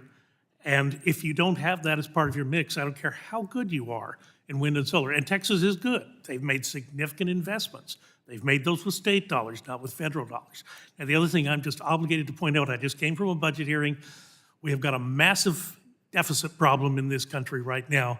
So when we talk about a couple of $1 billion for a clean energy project, add 50% to that, because that's the carrying cost that you're going to be paying interest to the Chinese in order to do this thing that you want to do. Look, I apologize for not being here the entire time. We've got 3 different hearings in 3 different buildings, and it's a challenge, as it always is. I heard my ranking member of the full committee disparage something he calls Project 2025. But Center for American Progress also has an agenda, and it's available. No one's talking about it very much. So I go on the website of Center for American Progress, and this is not just an incidental. I mean, the domestic policy advisor in the White House is the former head of the Center for American Progress, Neera Tanden. She's put in that job because it didn't require Senate confirmation, and she got herself in hot water with some other comments that she made that she couldn't go through Senate confirmation. But what I also found in looking at things on the Google machine, nobody really knows the donors behind the Center for American Progress. So, Mr. Chairman, I would like to submit for the record, here's an article from The Nation, hardly a right-wing enterprise, the secret donors behind the Center for American Progress. So this Without is objection, recently so ordered. updated. The other thing I'd like to submit for the record, I've been on this committee for a long time. In the middle of the pandemic, because of demand destruction caused by all industry having to shut down, albeit temporarily, but it still was a big disruption on our energy producing sector, and the price of oil plummeted. It seemed to me to be logical at that point, in the middle of July of 2020, that with the price so low, this would be a very opportune time to build up our supplies in the Strategic Petroleum Reserve. Senator Cornyn and I had a bill to do just that. I also will submit for the record an op-ed, a brilliant op-ed, I might point out, written by Senator Cornyn and myself, about how the Strategic Petroleum Reserve should be replenished during this time of relatively low prices. And then we saw what happened literally 2 years later when President Biden decided there was a political emergency and he had to drain the Strategic Petroleum Reserve in order to prevent there being a bloodbath in the midterm elections. And yet we sit here today with a big tropical storm, Francine, churning in the Gulf, and all of the Gulf production is having to be shut in, albeit for a few days. But that's the reason you have a Strategic Petroleum Reserve. Because if something like that happens, then America doesn't suffer because of this natural disaster that's been visited upon us. Thank you, Mr. Chairman. I know I'm a little bit over. I apologize, and I'll yield back. Mr. Gentleman Chairman? yields back, and without Mr. objection, Chairman? so ordered. No, Yes, ma'am. Mr. Chairman, I would just point out that this article that the gentleman offers for admission to the record is dated May 22, 2013. It's 11 years old, but for whatever minimal use it might be, I will not object to its admission in the record. Gentlelady's correct, the date on it's correct, but we're going to submit it to the record without objection. Now I'll go to my friend, Mr. Tonko, for 5 minutes. Thank you, Mr. Chair. We should dispense with the myth that Americans' energy affordability issues started in January of 2021. For millions, energy insecurity has always been their reality. In both 2015 and 2020, long before the Biden administration, the Energy Information Administration found that more than a quarter of U.S. households reported difficulty paying their energy bills or keeping their home at an unsafe temperature because of energy cost concerns. Millions of Americans have reported foregoing food and medicine to pay energy bills. For decades, Congress has funded proven and effective programs to support low-income Americans with home energy affordability, such as LIHEAP and the Weatherization Assistance Program. Homes receiving weatherization services save on average a $372 total every year. Mr. Higgins, can you tell us about the importance of programs like the Weatherization Assistance Program and why Congress provided historic supplemental funding for it in the infrastructure law? Thank you, Representative Tonko. Yep, the Center for American Progress is transparent about our funding sources and our recommendations. We do put things on the website, so I would be happy to respond to the representative from Texas in writing since he's now gone. One of the things that we work really hard on, though, is, as you raised, trying to make sure that low-income households have an opportunity to afford their energy bills and make improvements to their energy efficiency. And the Weatherization Assistance Program, the LIHEAP program, the new home energy rebates programs are key. So the Weatherization Assistance Program, for example, provides an average of $280 in annual cost savings to the households who participate and supports over 8,500 jobs for weatherization to go and help households improve. The home energy rebates program can save up to $1 billion annually in ongoing costs for American households. And LIHEAP last year provided 5 million households with heating cost assistance. which includes, that's $3 billion in heating assistance, over $500 million for cooling assistance, which is sort of a new mandate for their program, given how much worse extreme heat is becoming, and $500 million for weatherization. All right, thank you for that. Other members have brought up Project 2025 today, and that proposal also has something to say about our existing programs to support low-income families with their energy bills. Project 2025 wants to eliminate DOE's Office of State and Community Energy Programs, which includes weatherization and other, and I quote, special interest funding programs. Personally, I do not believe federal efforts to help struggling Americans is a special interest. Now, I am sure my colleagues across the aisle will say Project 2025 is not an official campaign platform. But we can look at Donald Trump's actual actions as president, where his budget requests consistently propose zeroing out these critical programs. So, Mr. Higgins, if programs like weatherization and LIHEAP are eliminated, what would be the consequences for our low-income community of Americans? Low-income households would be left exposed to extreme heat, to extreme cold. They would be unable to address, or less able to address their own energy needs. These support programs help renters, homeowners, everyone to be able to afford the energy bills they need to pay and avoid the types of terrible trade-offs between food and energy or sports practices or whatever it is that the households need to balance. These are great programs that help a lot of people. Thank you. If we really want to address persistent energy insecurity, we should be working together to strengthen proven programs that work. I have proposed the Weatherization Enhancement and Readiness Act to make modest reforms that will ensure the already available funding is spent even more effectively. I would encourage the subcommittee to consider legislation along these lines. Project 2025 has also proposed eliminating DOE's Efficiency Standards Program. Once again, we can look at House Republicans' actual actions this Congress to advance legislation that would gut this program. The Appliance Standards Awareness Project found that efficiency standards save the average household more than $500 each year on utility bills. And ironically, on the floor, we are considering bills to appear to be tough on China. But by eliminating minimum efficiency standards, we will be allowing China to dump poorly made, inefficient products into the U.S. market at the expense of American manufacturers and American consumers. Mr. Higgins, when we lower our standards, whether that be for energy efficiency or other performance or safety standards, can you explain how that race to the bottom benefits our foreign competitors like China?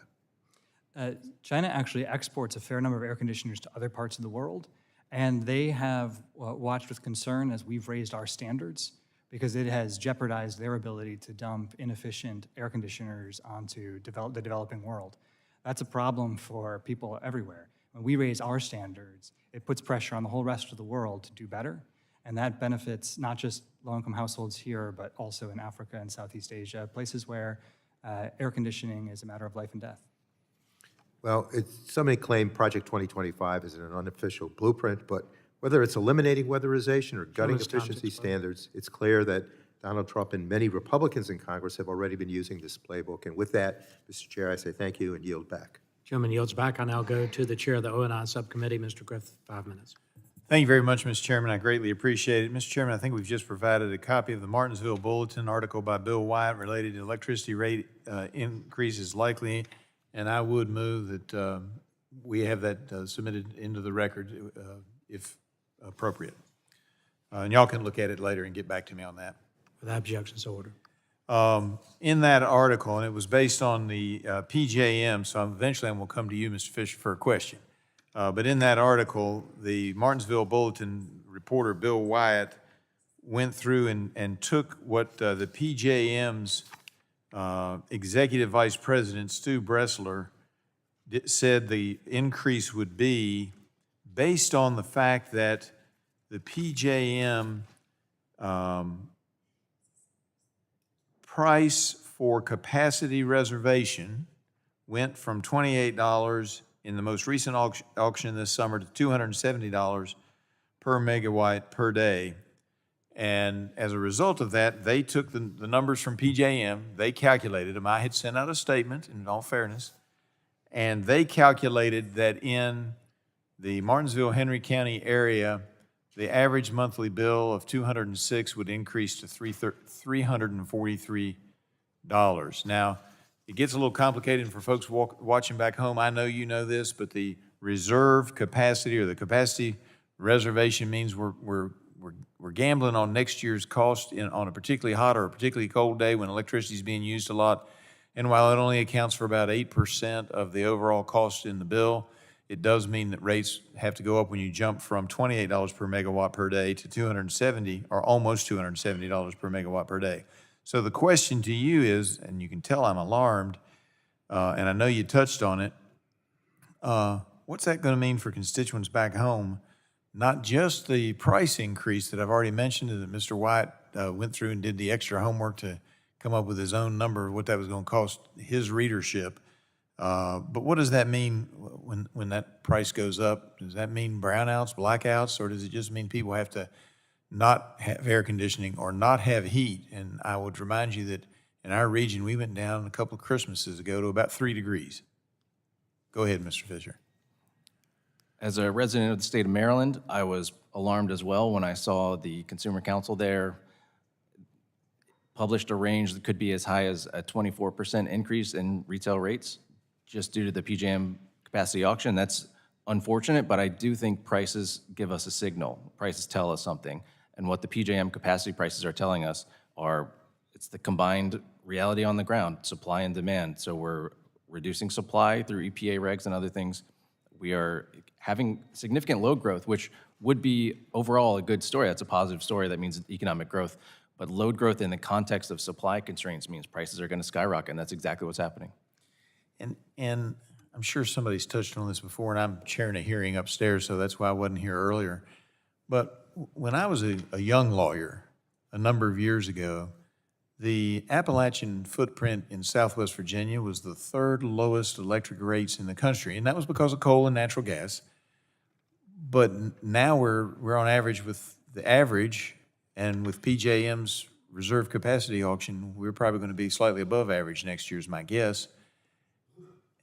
And part of what makes these rates go up, and you tell me if I'm wrong on any of this, part of what makes these rates go up not only is the push to go away from the fossil fuels, but the fact that we have facilities that are built that are supposed to last another 20 or 30 years, and now we're having to rebuild because those don't expect that they'll be around in 10 years based on Green New Deal and other policies passed and encouraged by the Biden-Harris administration. Am I correct on that?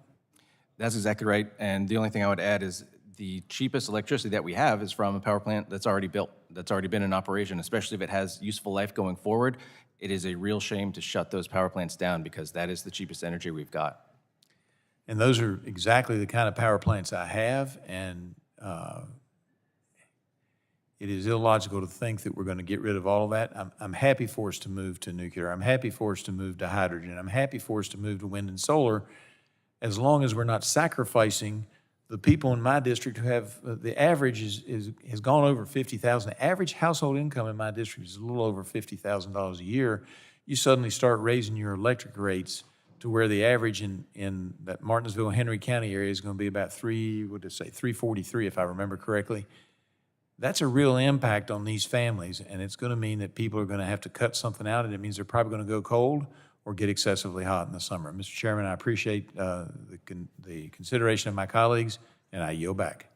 Gentleman yields back. I'll go to the gentleman from Texas, Mr. Vesey, for 5 minutes. Mr. Chairman, thank you very much, and such a great discussion that we're having today.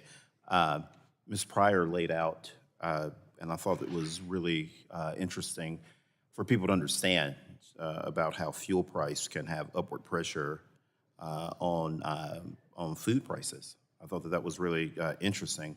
One of the other things that I hope that Ms. Pryor and others are talking about too is how labor and the shortage of labor can put upward pressure on prices. As you know, there was an opportunity for us to pass a bipartisan immigration bill this Congress, and Trump thought that the bill would help President Biden get reelected when he was still the nominee. And so Trump supposedly talked to the Speaker of the House and asked him to jettison the bill so we would not be able to pass it. That's something that would have would be very disadvantageous to your particular industry and put upward cost on the prices of apples for all consumers across the land to have to pay. And so being able to tackle immigration reform and being able to fix on the flaws in the system that hurts businesses like yours is something that this Congress needs to address, along with coming up with sensible energy solutions.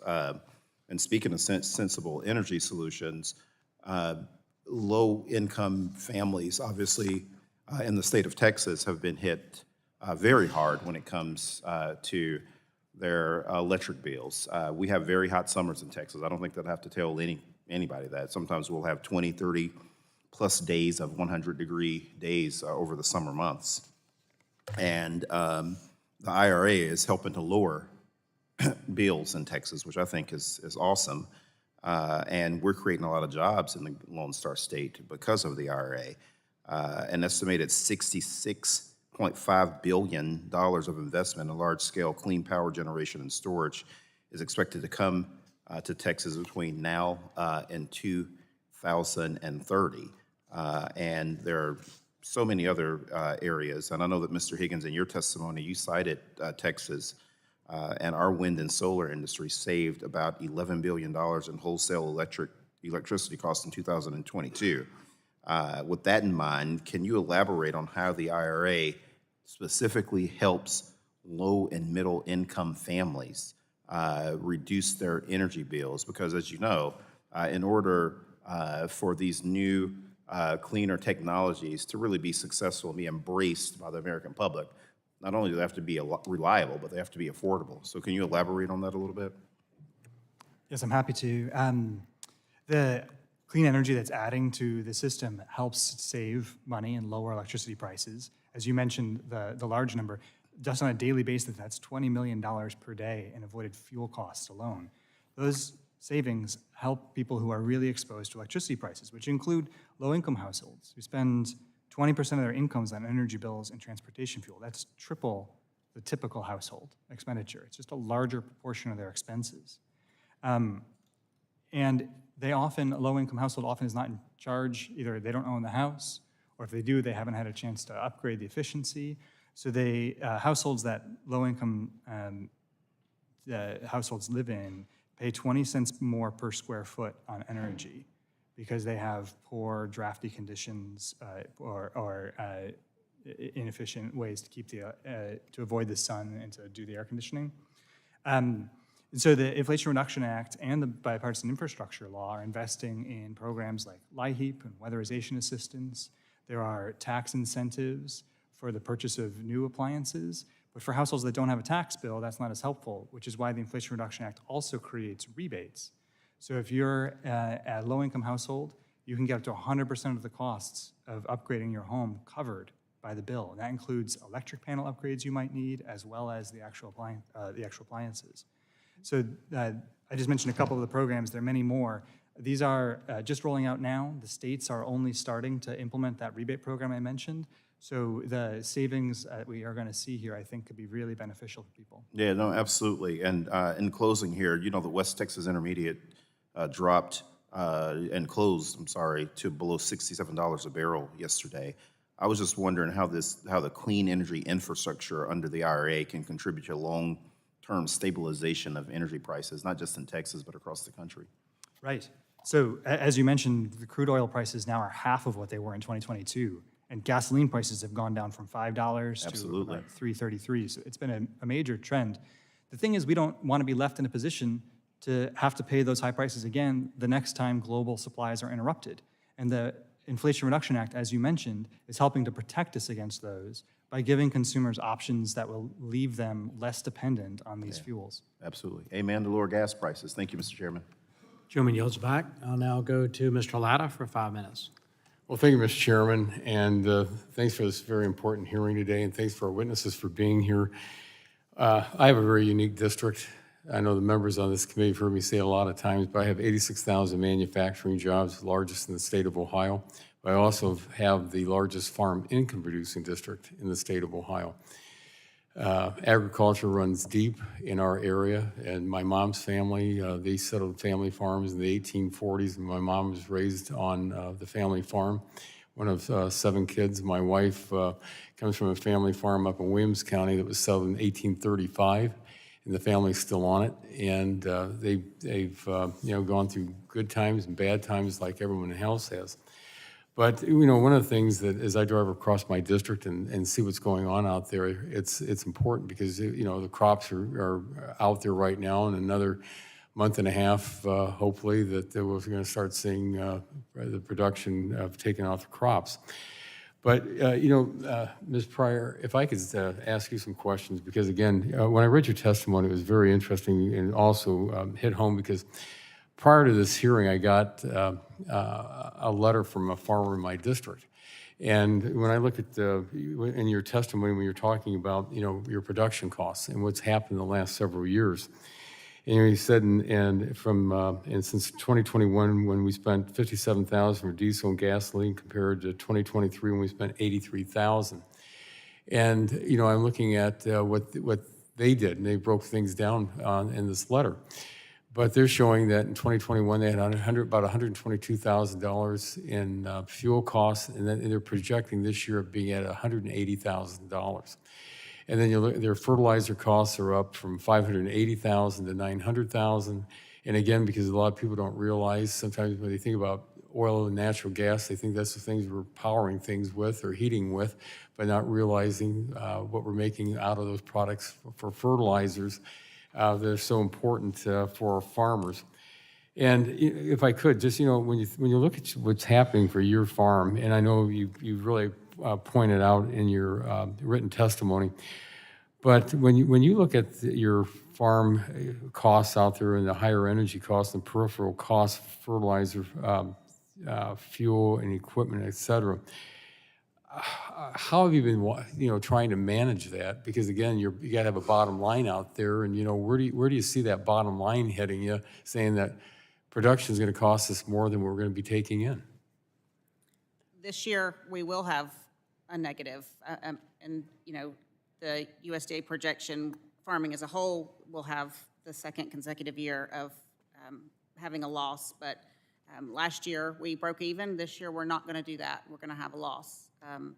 That scares me, but we try to plan, and there's huge risk, and I think goes back to Farm Bill, and that helps relieve some of those risks that we take. And if we have some support to fall back on and plan on and be reliable, then it's easier to take those calculated risks. But with no fallback, it's much harder, because then you're looking at your prices that you can't control and weather that you can't control, and that's a lot of variables to make it even riskier.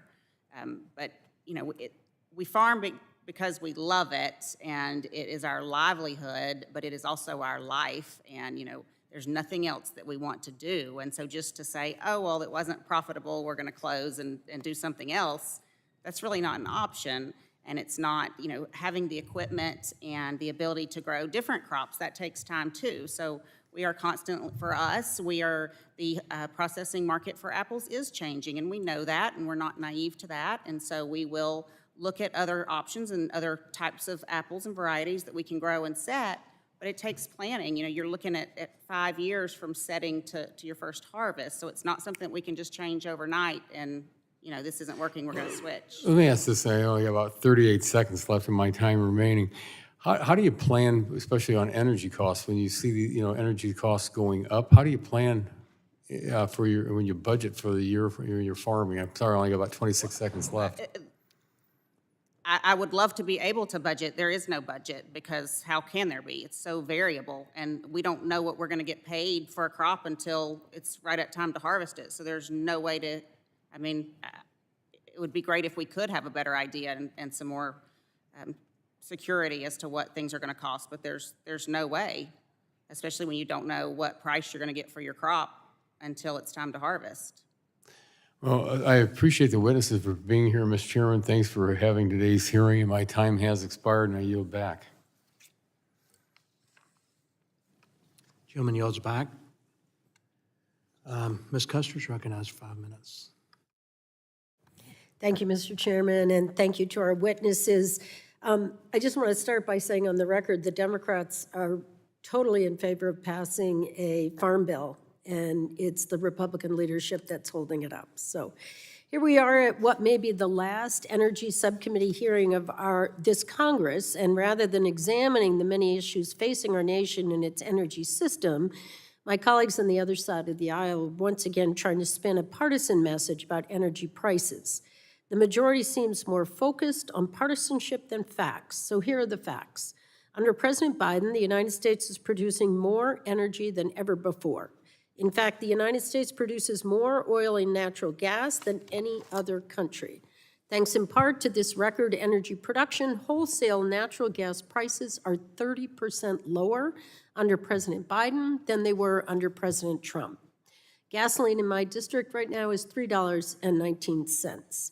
Record U.S. energy production is also helping our allies, providing energy security to our friends and reducing the influence of malevolent foreign regimes.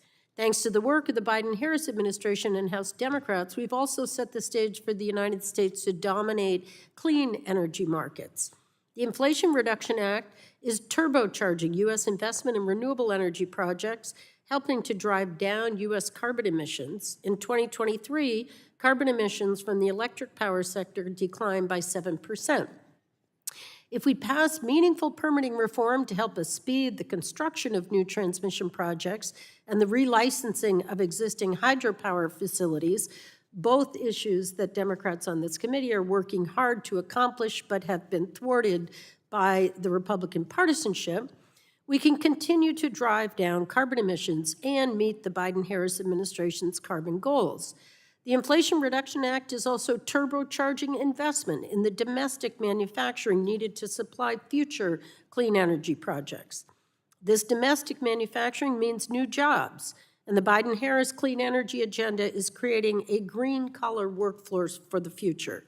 Now, let's contrast this with Project 2025, the Republican playbook for what they want to do in the energy policy space if Donald Trump were to win the White House again. Project 2025 would repeal all energy efficiency standards for appliances.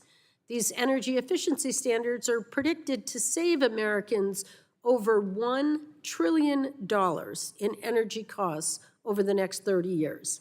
Mr. Higgins, my first question is for you. How would actions like eliminating energy efficiency standards impact hardworking American families?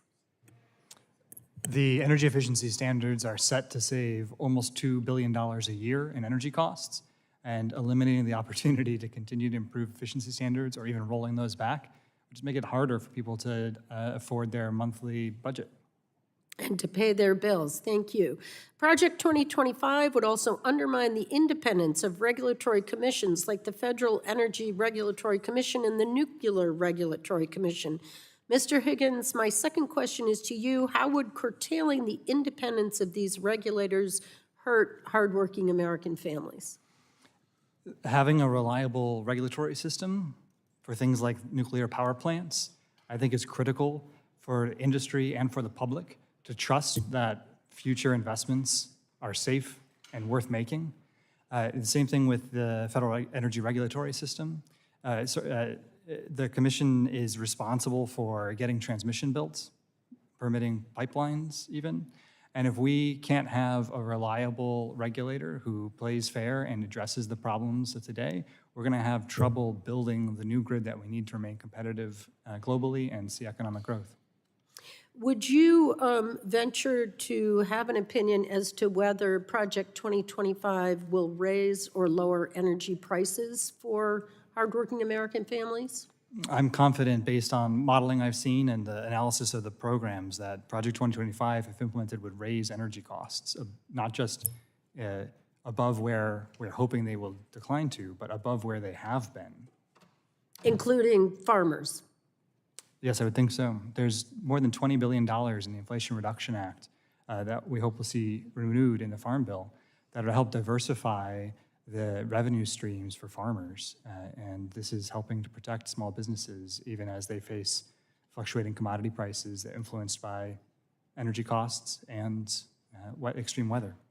Thank you. With that, I yield back. Chair yields back. I'll now go to Mr. Weber for 5 minutes. Well, thank you, Mr. Chairman. I appreciate y'all being here. I had to go to a Science, Space, and Technology Committee, so I didn't get to hear a lot of your testimony, but I heard a lot of something just now, so I am up to speed, I suspect one could say. Mr. Fisher, in his testimony before this committee in July, FERC Commissioner Mark Christie opened by stressing quote, the United States is heading for potentially catastrophic consequences in terms of the reliability of our electric power system, end quote. In part because dispatchable power plants are retiring too quickly. A few days later, we talked about PJM. The largest grid operator in the nation announced that prices in its most recent capacity auction rose substantially. And Mr. Griffin talked about that. PJM noted that one of the drivers of the higher prices, and I'm quoting now, is, quote, decreased supply offers into the auction due mainly to generator retirements, end quote. At a time when policymakers and regulators should be emphasizing actions to sustain existing power plants, the EPA continues rulemakings likely to shut down generation critical to the very electric reliability we are seeking. In April, the EPA announced an unworkable, unrealistic fuel rule, maybe I'll do it that way, focused on existing coal and new natural gas plants. And in July, the administration announced that the EPA will release a proposed rule in December, cracking down on carbon emissions from existing plants. You can't make this stuff up. So my question to you is, what do you anticipate will be the net result from the continued retirement of dispatchable power plants like natural gas generation at a time when increased demand for electricity is going to require significantly more generation? What impacts do you believe that those actions I described will have on ratepayers? Increased prices, reduced reliability, for certain. Would you say 20%, 30%? We really don't know how bad it will be, do we? Well, the PJM capacity price increase was eightfold. Right. I'm not sure if that's going to happen across the board, but that is a signal. That's a sign of the times. Absolutely. Ms. Pryor, I'm going to jump over to you. I appreciate some of your comments. I did get a chance to read through some of your information. I owned an air conditioning company for 35 years. We dealt with power requirements all the time. Somebody's building a house, we knew exactly how much electricity that house was needed. When y'all are talking about the EPA and the federal government requiring that you redo a whole house, I think, Mr. Higgins, you had that conversation, and it would even be paid for the whole house and all the appliances. Do you have any idea what a complete change out air conditioning system costs? It's unbelievable, and you're talking about all new appliances and air conditioning system. Somebody's got to pay that dime, and it's the taxpayers who aren't getting their houses upgraded. Ms. Pryor, coming back to you, do you know any farmers who use electric trucks for farming? I don't personally know of any. We do have one small college near us that I know has a tractor that is, and they're trying to give it a good try, and it's not able to do everything that they. Well, when you need to get all that you can out of a diesel tractor or diesel 18-wheeler, you don't have time to stop and recharge the battery. You just don't. Not only that, but as you know, the battery adds to the weight factor on these trucks, and you can't carry as many goods as otherwise you would have. From your experience and in your opinion, Ms. Pryor, sticking with you, do you believe that American consumers are aware that the increased price of food in grocery stores, I'm going to do this in two parts, corresponds with higher energy costs, which you have to absorb? And the second part is, most kids think that, you know, apples and meat and milk comes from H-E-B in Texas. Well, it doesn't. You think it's going to increase your cost?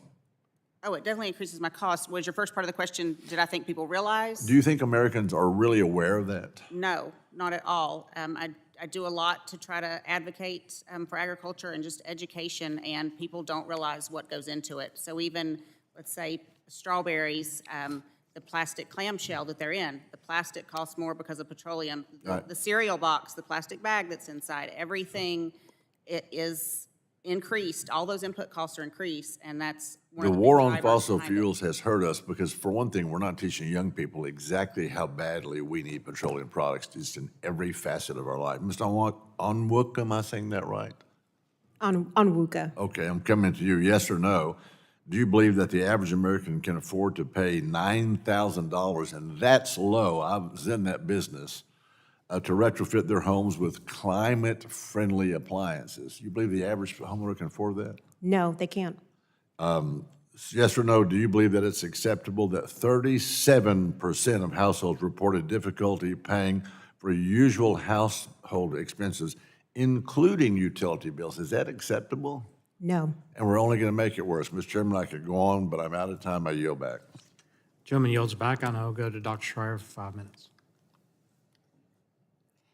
Thank you, Mr. Chairman, and thank you to our witnesses. During this hearing, we've heard a lot of points made about high prices related to energy costs, but I'd like to shift focus to the core of what I'm hearing from my constituents and farmers and seeing in my district.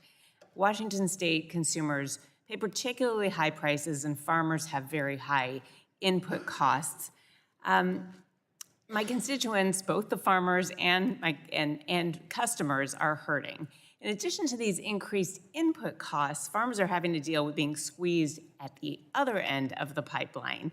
I have heard firsthand about the very heavy-handed tactics that grocery store chains use to negotiate, or as you put it, Ms. Pryor, just set the rock-bottom prices that they will pay farmers and growers. Your testimony, Ms. Pryor, reads like what I hear from farmers in the district. We have the apple farmers in north central Washington.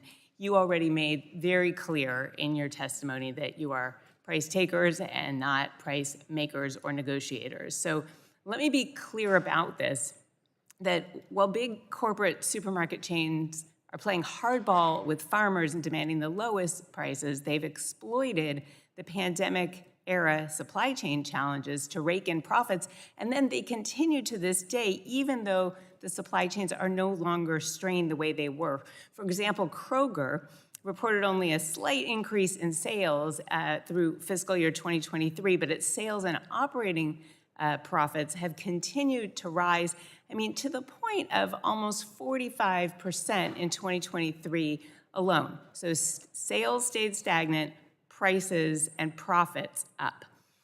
Also, in an email disclosed by a court filing, a Kroger executive even admitted that milk and egg prices were significantly higher than what was needed to account for inflated costs. And this happens with dairy as well. So the high prices we're seeing at the grocery stores, by the way, are not just from these hikes at the stores themselves. There's gouging all along the supply chain. For example, 3 companies, Coca-Cola, PepsiCo, and Keurig Dr. Pepper, control 90% of the bottled beverage industry sold in the US. They've all cut production. They've all increased prices, so they're selling less, making their cost of production lower, but they are making significantly more profit. And they pass that on to the grocery stores. But then that doesn't just get passed on to us. The grocery stores pad those prices even more. Basically, they're blaming inflation to cause even more inflation. And then we expect high prices, so we continue to pay them, and they deliver. Right now, families in Washington State face the 4th highest average weekly grocery bill among 48 states. And at the same time, I've spoken with farmers in my district who've been put out of business in the last year alone because the supermarkets keep lowballing them while charging us the high prices. Ms. Pryor, apple prices are definitely up in the stores. Have you seen any of these profits trickle down to you? We have not made any more. We have actually had a slight decrease in what we have received for our crops since 2021. There is those middlemen in the middle, though. So for me, unless you are a grower and have a packing facility, the way that we pick ours in the 20-bushel bins, that can't go. That's not ready to go to a grocery store. It's got to be. And I understand that as well. And so I know there's.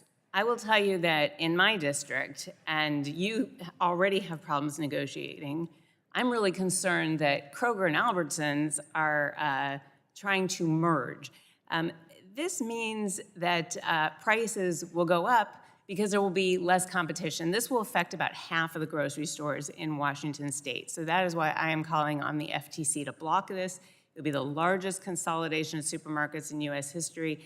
It would be terrible for consumers with higher prices.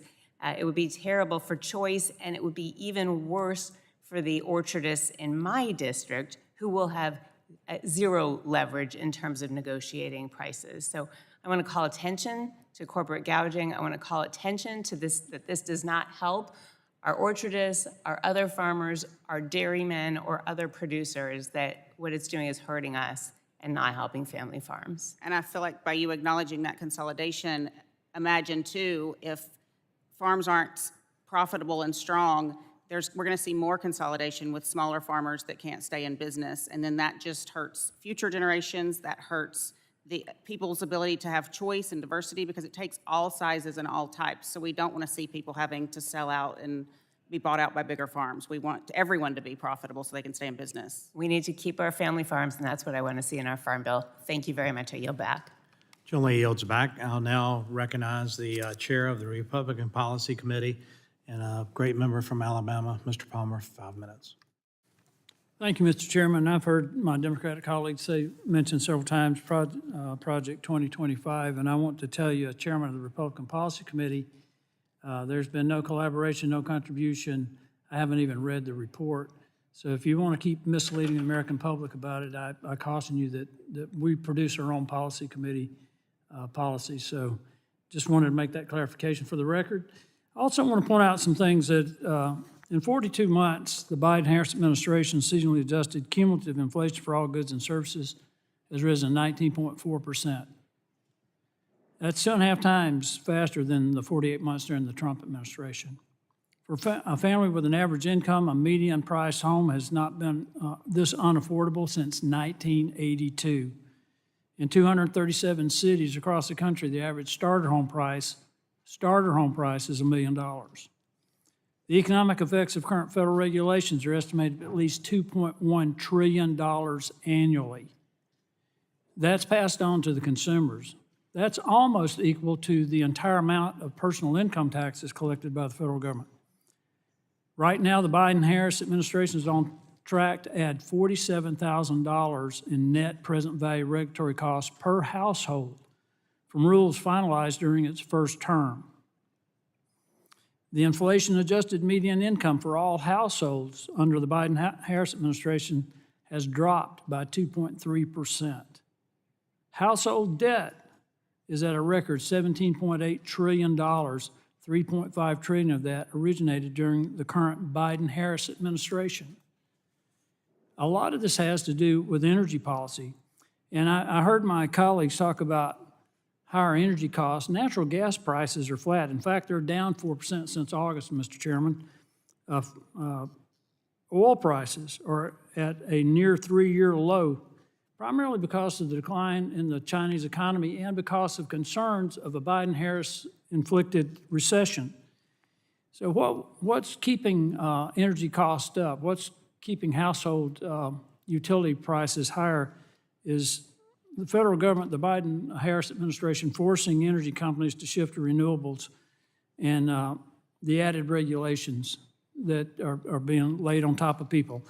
Ms. Onwuka, in your testimony, you mentioned the impacts of rising energy costs and household prices and how they impact poor working-class families. You even shared a story of people having to pick between paying rent, utilities, and feeding their kids. I just wanted to lay out these numbers for you. And Mr. Chairman, a picture's worth 1,000 words. The blue line is regulatory cost that gets passed on to people. The green column is personal income taxes. If you want to look at regulatory costs per household, the red line, it went down almost $11,000 under President Trump. It went up $47,000 under Biden-Harris. I think, that's a $58,000 differential right there. Would you like to comment on how this is impacting people in their daily lives, Ms. Onwuka? Thank you, sir. Absolutely. I think it's undermining the household financial situation. Not only are Americans still contending with high costs, groceries, energy, utilities, but they're also dealing with high borrowing costs because, interest rates are much higher, which means your credit card debt, your mortgage payments, your car notes are much more expensive. And so I think the American household is not as strong as it was at the start of 2021. Savings have been spent down. As we talked about, credit card debt is at a record high right now. And then when you look at low-income families, so many of these families, they bear a disproportionate burden of higher energy costs and higher grocery costs because they spend more of their discretionary income on it. This is not just the poor and working class families, Mr. Chairman. This is also retirees. Since the beginning of the Biden-Harris administration, retirement market assets, including annuities, defined benefit plans, defined contribution plans, IRAs, 401ks, things like that, adjusted for inflation, have actually gone down 6.6%. What we've gone through in the last 4 years is a tsunami of increased cost, inflation, that will continue over the next 4 years if these policies are perpetuated and carried forward. I think the American public needs to know how this is going to impact them. It's going to impact farmers too. Ms. Pryor would love to have had a discussion about that. I grew up on a farm in a small town in northwest Alabama, but I know what it's doing to them. And they want to eliminate hydrocarbon fuel. They want to eliminate natural gas. They won't say it now, but that's what they want to do. That's 80% of the cost of ammonium nitrate fertilizer.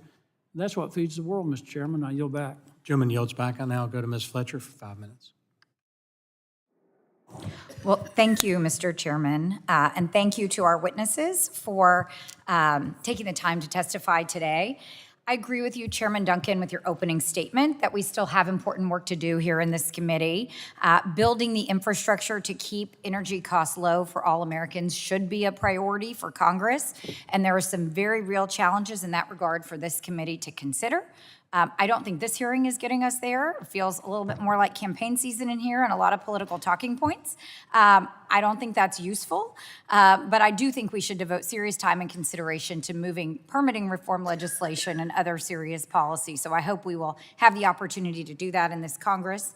As you know, my constituents in Houston have a lot to say about energy issues, and we have found common ground, Mr. Chairman, on a lot of issues. But what I worry about and what I see and hear over and over and over, including this hearing today, is the effort to politicize energy issues and make them about politics rather than policy. And that's incredibly dangerous.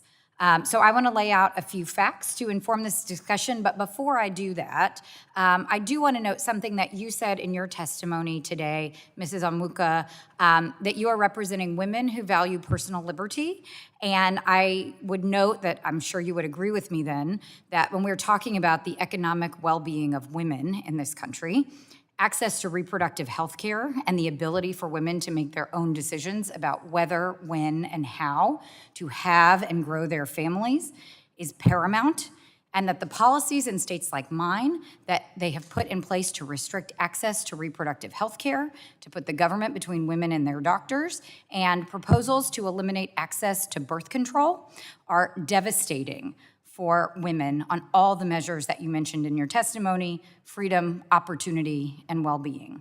So, Mr. Chairman, I have a report from the Joint Economic Committee that I would like to submit for the record on this issue before I return to this subcommittee's focus on energy. Without objections, order. And then I want to take us back to a few energy issues and set out some important facts. At the end of 2019, the United States hit a new monthly peak for domestic crude oil production at just under 13 million barrels a day. More than 800 oil and gas rigs were up and operating and drilling here in the United States. When the pandemic hit, upstream oil and gas production collapsed under unprecedented demand destruction. At one point, WTI crude oil was trading at less than $0 a barrel. So comparing the price of gasoline during the height of the pandemic, when travel was at a standstill, to today, when we just had a record-breaking summer for vacation spending, is disingenuous. Under the Biden-Harris administration, crude production has again returned to record highs, more than 13 million barrels a day for the 2024 calendar year. And U.S. energy exports in 2023 were also the highest on record. Now, I heard you say earlier, Mr. Chairman, that this is a carryover from prior administrations, and it is true that the Obama administration lifted the crude oil export ban with this Congress, and other administrations conducted lease sales and other things that have led to the production that we're seeing today. But let's not forget where we were at the beginning of 2021 when the Biden-Harris administration began, and where we are today, and focus on policies that can help us address the real issues facing Americans. Gas prices are currently averaging $3.29 a gallon and continue to move downward. They're facing downward pressures, and analysts think that it's going to go below $3 a gallon this fall. WTI crude prices hit a 3-year low yesterday, falling to $66 a barrel, as Mr. Palmer just mentioned. And when it comes to home energy prices, the Inflation Reduction Act is expected to save American families up to $38 billion on their electric bills in the next 6 years. The investments in the IRA will continue to build our energy economy and create new jobs across the country. It's expanding sources of energy, which is important, as we know in this committee that energy demand is continuing to grow. So there's a lot of data, there's a lot of information out there. I know that groups have found that there have been nearly $500 billion in new funding announced for clean energy funding over the period preceding the IRA. These investments are going to continue to lower energy prices in the coming years. But not everyone thinks we should continue these investments. And what we're seeing is that the Project 2025 calls for a future Trump administration, if it comes into being, to push for legislation to repeal dozens of credits and tax breaks for green energy companies in the Inflation Reduction Act. My constituents in Texas in the traditional energy space as well as in the innovation space are working with the IRA, not against it.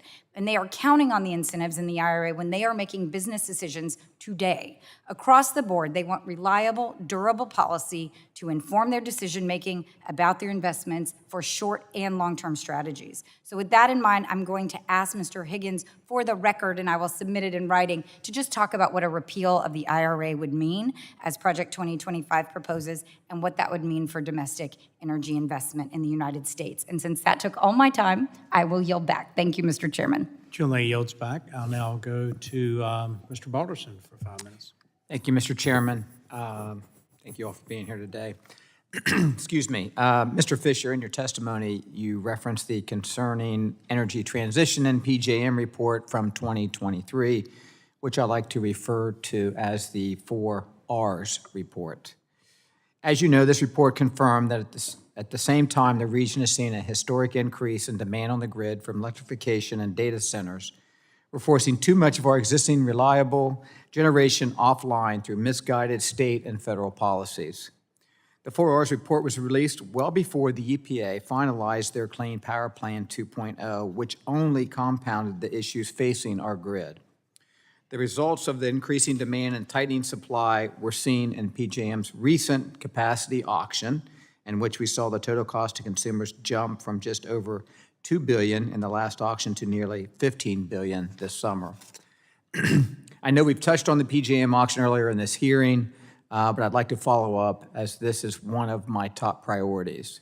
Amazon, Google, Meta, Microsoft, and QTS all have data center operations in the district that I represent. And I'm extremely grateful these companies are investing in Ohio.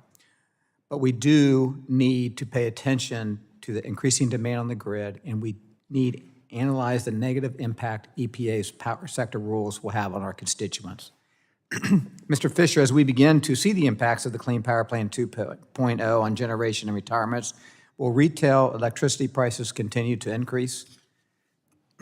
Yeah, I think that's almost a given, and especially with the increased demand as we're seeing from new industrial load like the data centers that you're talking about, increasing demand while we're decreasing supply, it's a formula for skyrocketing prices. Thank you. You've mentioned your concerns with the long-term impact of the Inflation Reduction Act, distorting prices in the market, and what that means for consumers. Right now, we're seeing a significant increase in renewable projects entering interconnection queues. At the end of last year, PJM's queued capacity by fuel type included 43,000 megawatts of wind energy, 148,000 megawatts of solar, and less than 6,000 megawatts of natural gas. But at the same time, approximately 38,000 megawatts of mostly renewable resources have already cleared PJM's interconnection queue, but not being built. Mr. Fisher, are you concerned by the lack of natural gas and nuclear projects entering the connection queues?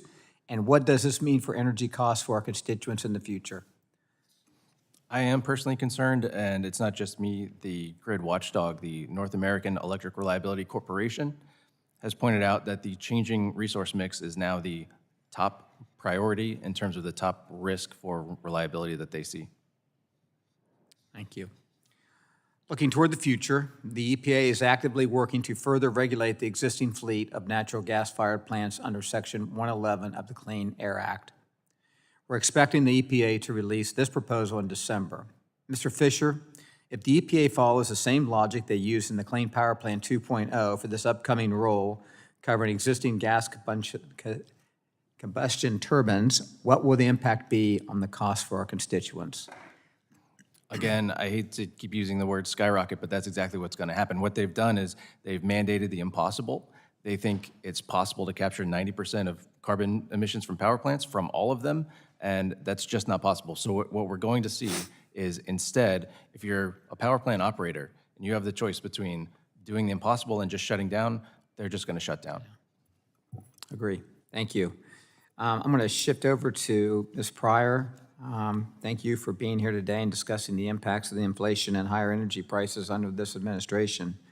As a former farmer who operated my family farm for many years, I know firsthand how much misguided federal policies can impact our operations. Can you discuss how electrical vehicle mandates at the federal level, especially medium and heavy-duty EV mandates, may impact your operations and the entire supply chain that you rely on to ultimately get your products on shelves? EV is just not practical for agriculture as a whole. Was mentioned earlier about the weight. How heavy the truck is limits what you can haul, and so when every bushel you can put on is going to then reduce the amount of diesel you're using, you're going to have a trade-out either one way or the other. Being able to stop for a charge when you are hauling things that are sensitive to heat or cold or livestock that can't just sit and wait while you charge would be huge factors. I feel like it would make prices be even higher because it's going to cost more to take safeguards to protect those things while you're hauling them if they're having to sit and wait. Agree. Thank you very much. Mr. Chairman, I yield back.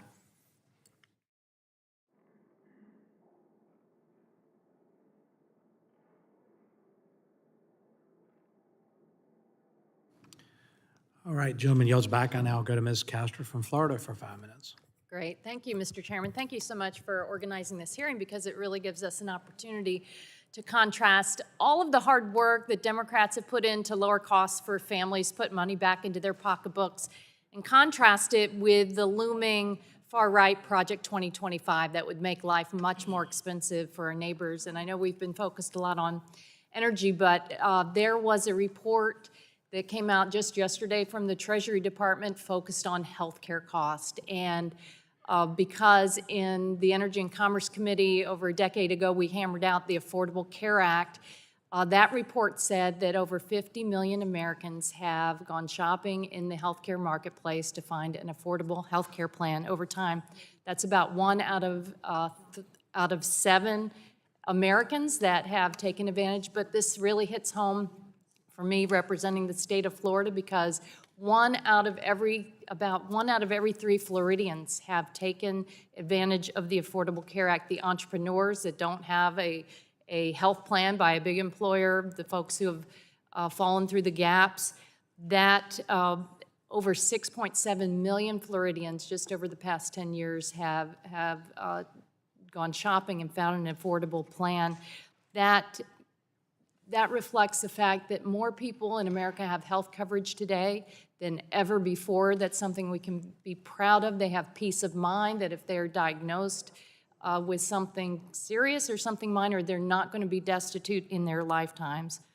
And it really contrasts with the proposal for Project 2025 that proposes to roll back a lot of those consumer protections, everything that we did to prohibit discrimination for pre-existing conditions, everything to ensure that kids can stay on their parents' plans till age 26.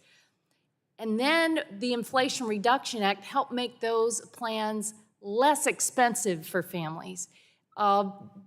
Because of our work through the Inflation Reduction Act, people are saving about $800 per year on their health coverage. And we're not going to go back. We're not going to allow folks to bring this, this devious Project 2025 and make life more expensive for them.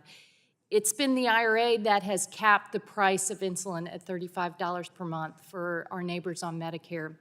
Finally, Medicare has the ability to negotiate drug prices, something that we have focused on for years and something that, I don't care if you're a Republican, Democrat, Independent, you've been crying out for relief on high drug costs. And now through the Biden-Harris administration, they have negotiated lower prices. The price cap for our neighbors on Medicare at $2,000 for drug prices is coming into effect shortly. These are real savings and real money back into the pockets of our neighbors, and we're not going to let some hidden, devious plan, Project 2025, make life more expensive. We're just not. We're going to stand up to the powerful special interest and fight for our neighbors back home. It's also been the Inflation Reduction Act that has made electric bills more affordable. Coming from the state of Florida, the Tampa Bay Times and the FSU Center for Economic Forecasting did an analysis to answer the question, what's driven higher cost hikes in Florida on electric bills? We used to be 13th in the nation, now the 4th highest cost, and they determine it's the over-reliance on gas. You would think in Florida, the Sunshine State, we would power our lives through the free and abundant energy of the sun.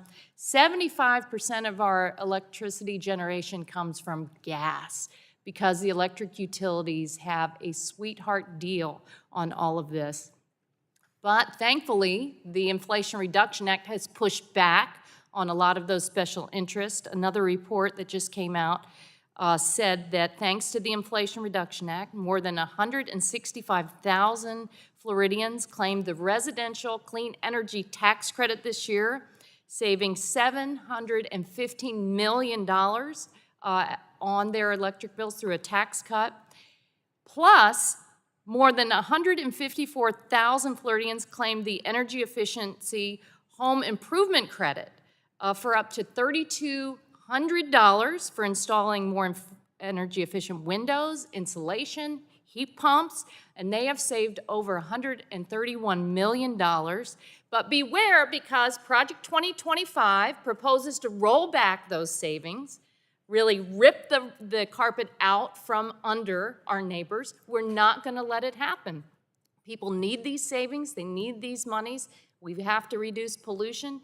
I really appreciate you all calling this hearing so that we can point out the contrast between what Democrats have done to lower bills and lower costs and what Project 2025 would do to their pocketbooks. Thank you. I yield back. Chair will now go to Mr. Fluker for 5 minutes. Thank you, Mr. Chairman. Mr. Higgins, are you accusing Scott Sheffield of collusion with OPEC? No, sir. Your statement earlier made it seem like that. I was trying to respond to the question about the FTC. Have you accused Scott Sheffield of collusion with OPEC? I have not. It sounded like that's what your statement was earlier. No, I was... When we talk about weaponization of a government agency, this is it. This is it. The FTC, based on Biden's campaign promise in 2019 to end fossil fuels, coming after a private citizen and not allowing the due process to actually occur, this is the weaponization that we're talking about right here. Lots of questions being asked about his communications, but no opportunity to actually answer them. When we talk about the exchanges of text messages with OPEC that are all publicly available, I think we need to get to the facts here. Do you support due process for Scott Sheffield? No, I support the FTC's process. Do you support due process as an American? Sure. Okay, so you support him having due process. Sure. So you would ask Lena Khan to have due process. I haven't spoken to the FTC. Okay, maybe you should. We're talking about attacking Mr. Sheffield for certain statements. The FTC ignores Mr. Sheffield's role in expanding U.S. production over the past couple of decades. The shale revolution has actually expanded. My Democrat colleagues have pointed out rightfully that we are producing more. Are you pro-fracking, Mr. Higgins? Do you believe in fracking? I believe it exists. Do you believe in it? Are you advocate of fracking. I do not advocate for more fracking. So you disagree with Kamala Harris. Pardon? You disagree with Vice President Harris, who has said now she's pro-fracking. I think Vice President Harris said that the Inflation Reduction Act's investments in clean energy. Do you mean believe that in the question fracking? to Do you ban believe fracking in- is no longer relevant? No, that's not what she said. She's very clearly flip-flopped on her position in the last month or so. She has said she is now pro-fracking. Do you believe she's pro-fracking? I can't make political statements, sir. You can, I mean, you're here as a witness. I'm asking you a question. Do you believe she supports fracking? I would refer to her statements last night at the debate. Do you support fracking? I do not advocate for expanded fracking. So you disagree with her statements last night? I can't make political statements, sir. But you can make a judgment on whether or not you agree with her or not. I agree with the statement that the Inflation Reduction Act has made the... Are you paying more for household goods today than you did in 2021? In 2021, you mean No, during, as just during COVID? gas, groceries, just normal stuff. Right, so like during COVID, you know, maybe around the time right before Russia invaded Ukraine, I think those were tough times.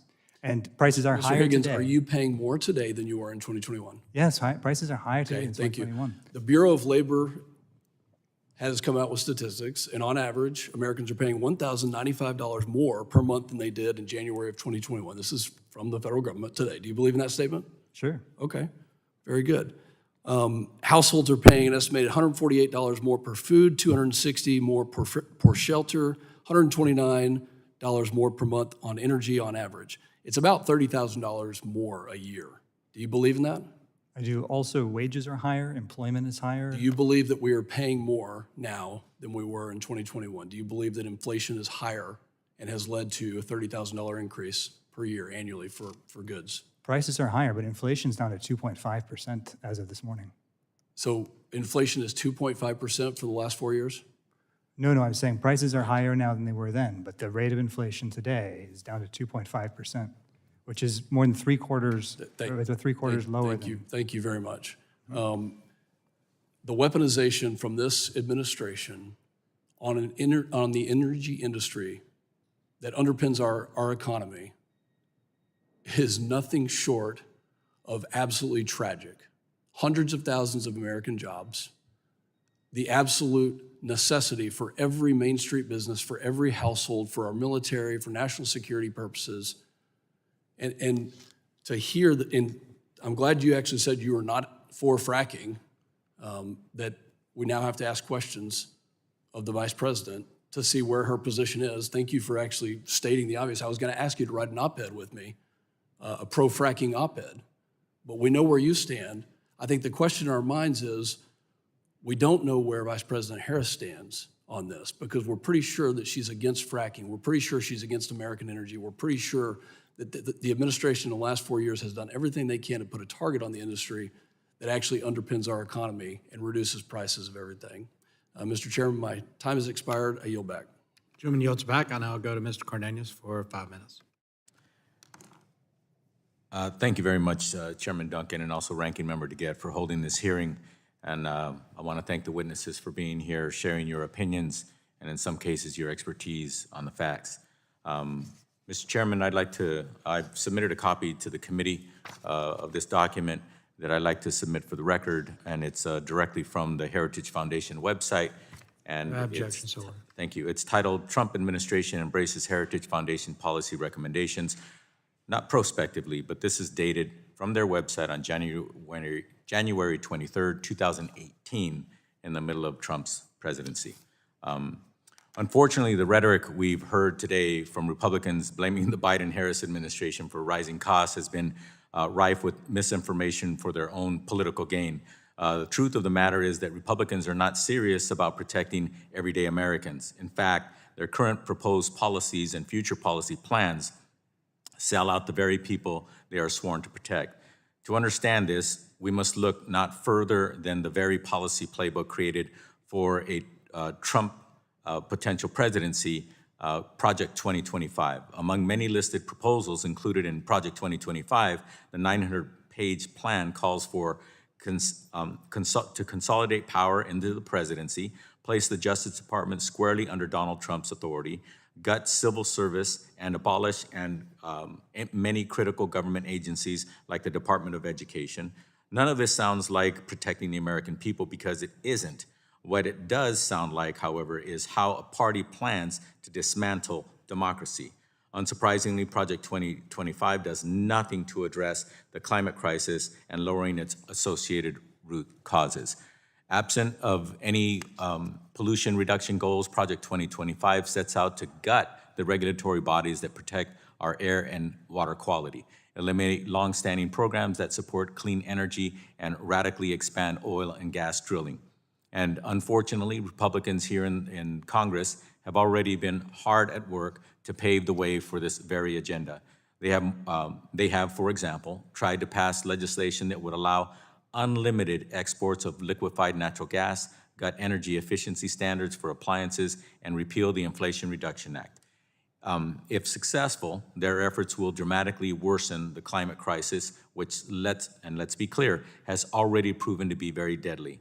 But since Republicans would like to talk about costs, let's talk about how their plans will impact costs for everyday Americans. Mr. Higgins, you mentioned in your testimony that the Project 2025 agenda would, quote, lock the United States into continued greenhouse gas emissions of more than 4.7 gigatons every year from now through 2050 and beyond, end quote. Can you describe the near and long-term public health costs that we would expect to be associated with emissions at that scale? For the United States to continue emitting greenhouse gases at that rate, it would make it impossible for the world to reach net zero emissions like we need to do by mid-century. And failing to stabilize global temperatures at 1.5 degrees would lead to very significant, very near-term impacts. Wildfire risk, the exposure to wildfire pollution as a result, extreme heat, which can be deadly, and the list goes on. We're already seeing the effects today at less than 1.5 degrees, and continuing to emit at that rate would be disastrous. And extreme weather patterns, both wet and dry, right? Like we've not seen in God knows how long. That's right, both droughts and extreme flooding. Okay, thank you. The scientific community agrees that the climate crisis is accelerating and climate disasters across our nation, and there are undoubtedly costs associated with those disasters, both not only to the economy, but everyday lives of Americans. Can you describe how growing disaster risk will impact costs for Americans, particularly if the climate crisis goes unchecked? So costs are one of the, extreme weather is one of the primary drivers of costs. In 2023, last year, global droughts across multiple different countries at the same time as Russia's attacking the grain supplies in Ukraine contributed to the high energy or the high food prices globally. You also see the disasters, which happen to have a disproportionately rough impact on low-income households, including households that are in floodplains. And that is passed on more broadly through insurance rates. And all of these costs are extreme for households. You mentioned, and I quote, fighting climate change fights inflation. Can you give us an example of that? Yes, so if we can stabilize global temperatures at 1.5 degrees, not only does that mean we have invested in cleaner energy forms and improved energy efficiency, it means that we're avoiding the worst of the extreme weather yet to come. Thank you. Thank you very much. My time having expired, I yield back, Mr. Chairman. Gentleman yields back, and I'll go to the gentleman from Maryland, acting as ranking member, Mr. Sarbanes, for 5 minutes. Thanks very much, Mr. Chairman. Thank you all for being here. Our Republican colleagues keep suggesting that moving forcefully and deliberately towards a clean energy future is raising costs for consumers all over the place. But in fact, the failure to embrace that transition, that clean energy transition, can lead to higher energy prices. A PJM capacity auction in the Mid-Atlantic a few weeks ago demonstrated this. PJM's lack of transmission upgrade planning has forced the continued operation of a coal-fired power plant in Maryland that is going to mean higher prices for Maryland ratepayers. So the fact is that more clean energy production, better planning, integrating that new clean energy is the best path forward for the climate, frankly, for the energy industry, and certainly for consumers out there. Mr. Higgins, could you talk about the importance of the Biden administration's efforts to make it easier for sources of clean energy to connect to the grid, as well as accelerate build-out of transmission infrastructure? How will FERC's recent rules on interconnection and on regional transmission planning, order numbers 2023 and 1920, which you're very familiar with, help bring affordable clean energy to Maryland and across the country? The grid is going through a remarkable transformation right now as the demand for electricity is growing due to things like data centers and all of the new battery manufacturing facilities that have been spurred by IRA. We're in the middle of a manufacturing renaissance. And the Inflation Reduction Act is solving for the economics of adding new clean electricity.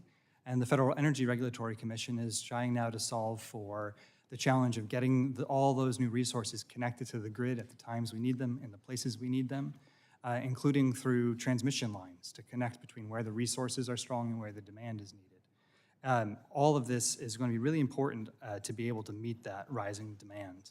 But the retail implications are significant if we can't manage to do both. And that's why being able to match investments with standard setting and a firm regulatory commission is so important. Appreciate that. Under the Biden-Harris administration's goal, 80% of the U.S. energy capacity will come from renewables by 2030. Also by 2030, American families are anticipated to save up to $38 billion on their electricity bills, thanks to the Inflation Reduction Act, which you just mentioned. So clean energy goes hand in hand with savings, yet for some reason, our Republican colleagues are trying to sabotage this effort. Mr. Higgins, can you talk about how efforts to dismantle these tax credits and these clean energy technology incentives that were in the Inflation Reduction Act, and which lower bills and foster a low-carbon domestic power sector, threaten our ability to meet our clean energy goals? I mean, these things are really producing the change we want to see, moving us in a steady way towards that clean energy future. What do we risk and what will American families lose if attempts to roll back these incentives, these credits, and so forth are successful? Under current policy, between the standards and the incentives and the new rules that we talked about just a minute ago from FERC, we're looking at increasing the amount of wind and solar additions to the grid from about 20 gigawatts per year, which was the average over the last 5 years, to 200 gigawatts a year in the 2030s. We're talking about a massive new construction effort with enormously beneficial impacts on the electricity grid because these sources are going to be so much cheaper. If we yank those tax credits away in the middle of that effort, or even worse, cut the manufacturing investments that are making it possible for that to be done here in America, we're going to leave ourselves exposed, less competitive in the global market, and we're going to see higher electricity rates as a result than we would otherwise. It'd be crazy to do it because you have industries now all shifting and moving structurally in a major way in this new direction, and pull the rug out from under them would really work against our interests as a nation. So thank you very much. I yield back. Chairman yields back. I now go to Dr. Joyce for 5 minutes.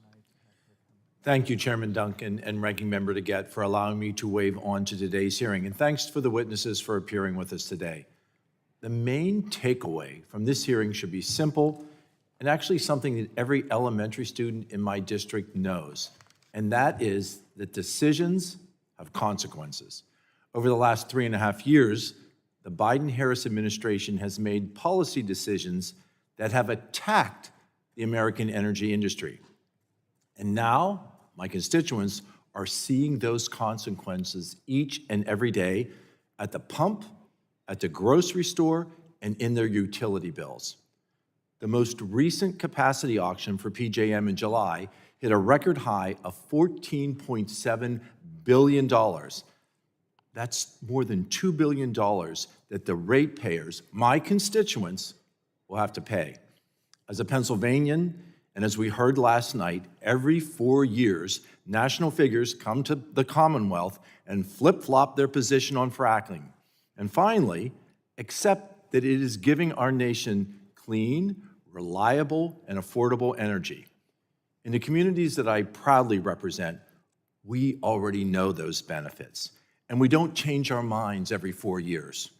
As I traveled throughout my district in August, there was clear frustration with these higher prices because people know that by unleashing the energy that's under the feet of my constituents, inflation should be cut in half and energy prices could be stabilized. We heard this from business leaders like the CEO of EQT, Toby Rice, when he said, "I've been hearing the administration tout the fact that we are producing record numbers of energy, yet still, energy costs are up 30%. We need to be doing more, and we can be doing more to unleash American energy. It is within our power to reclaim not only American energy independence, but American energy dominance. In 2023, the U.S. produced 36% more crude oil than Saudi Arabia, despite the obstacles put in place by the Biden-Harris administration. With new interstate pipelines, Pennsylvania could produce the natural gas needed to provide power to the entire East Coast. With common sense policies, we can have clean, reliable, affordable domestic energy sources to unlock economic growth and release pressure that has put inflation on American families, on American farmers, and American growers. Ms. Pryor, I'm honored to have apple grower testify in front of our committee today. My district in Pennsylvania is blessed with large amounts of peaches and apples from the orchards, and I was able to walk through some of these orchards just a few weeks ago. You as a farmer, you as an apple grower specifically, how do these high energy costs affect your operations? Petroleum products in particular influence so many things, prices of other things, fertilizer, packaging, and actual fuel. So it's not just affecting the fuel that we use, the physical fuel that we use, the gas and diesel, it's the other products, you know, the letter that the other gentleman was talking about from his constituents saying that doubled, that's very accurate. Our fertilizer prices have doubled, and that's a huge expense to start with. So when they are increased even more, it makes a big difference. Does that affect your bottom line? Absolutely, Has yes. it affected your bottom line this year? Yes. Mr. Fisher, as I mentioned earlier, the last PJM capacity auction hit a record high of $14.7 billion. Why has it become so expensive to keep baseload generating capacity online? And how has this administration's policies, particularly the EPA rules, affect the market? The EPA power plant rules are directly responsible for shutting down a significant amount of supply. So we're taking supply off. As you know, the PJM region is growing. There are a lot of data centers there, new manufacturing, et cetera. So we have a very predictable outcome from reduced supply and increased demand, which is skyrocketing prices. So, Mr. Fisher, if this trajectory of record high prices for capacity continues, how will that affect my constituents who are ratepayers within the PJM interconnection? So as I noted, I'm a resident of the state of Maryland. The Maryland Consumer Council has estimated that retail costs could go up by 24%. I don't know if that's true for every state, but it is a significant cost that will certainly filter down to retail rates. Ms. Onwuka, 119,000 families in my district make less than $55,000 a year. Can you please explain why working class Americans, those who can least afford it, disproportionately suffer when energy costs increase? Thank you. Low-income families spend disproportionately more of their disposable income on gas, on groceries, on those essential items. And so when gas prices rise, when energy prices rise, they're going to be spending more money. And we see that low-income families tend to be the ones who suffer from energy hurdles, whether it's heating or cooling their homes, as well as just being able to get to and from work. Let me conclude with, we can decrease that suffering on middle-class families by unleashing the power that lives and resides and is capable of being extracted underneath the feet of my constituents in Pennsylvania. Thank you again for allowing me to wave on, Mr. Chairman, and I yield back. Chairman yields back. That concludes the hearing. I'd like to thank all of our witnesses for being here today. Members may have additional written questions for you all. I'll remind members they'll have 10 business days to submit those questions for the record, and I ask the witnesses do their best to submit responses within 10 business days from receipt of the questions. I ask unanimous consent to insert in the record documents included on the staff hearing documents list. Without objection, that'll be the order. And again, thank you all for being here. And without objection, we'll stand adjourned.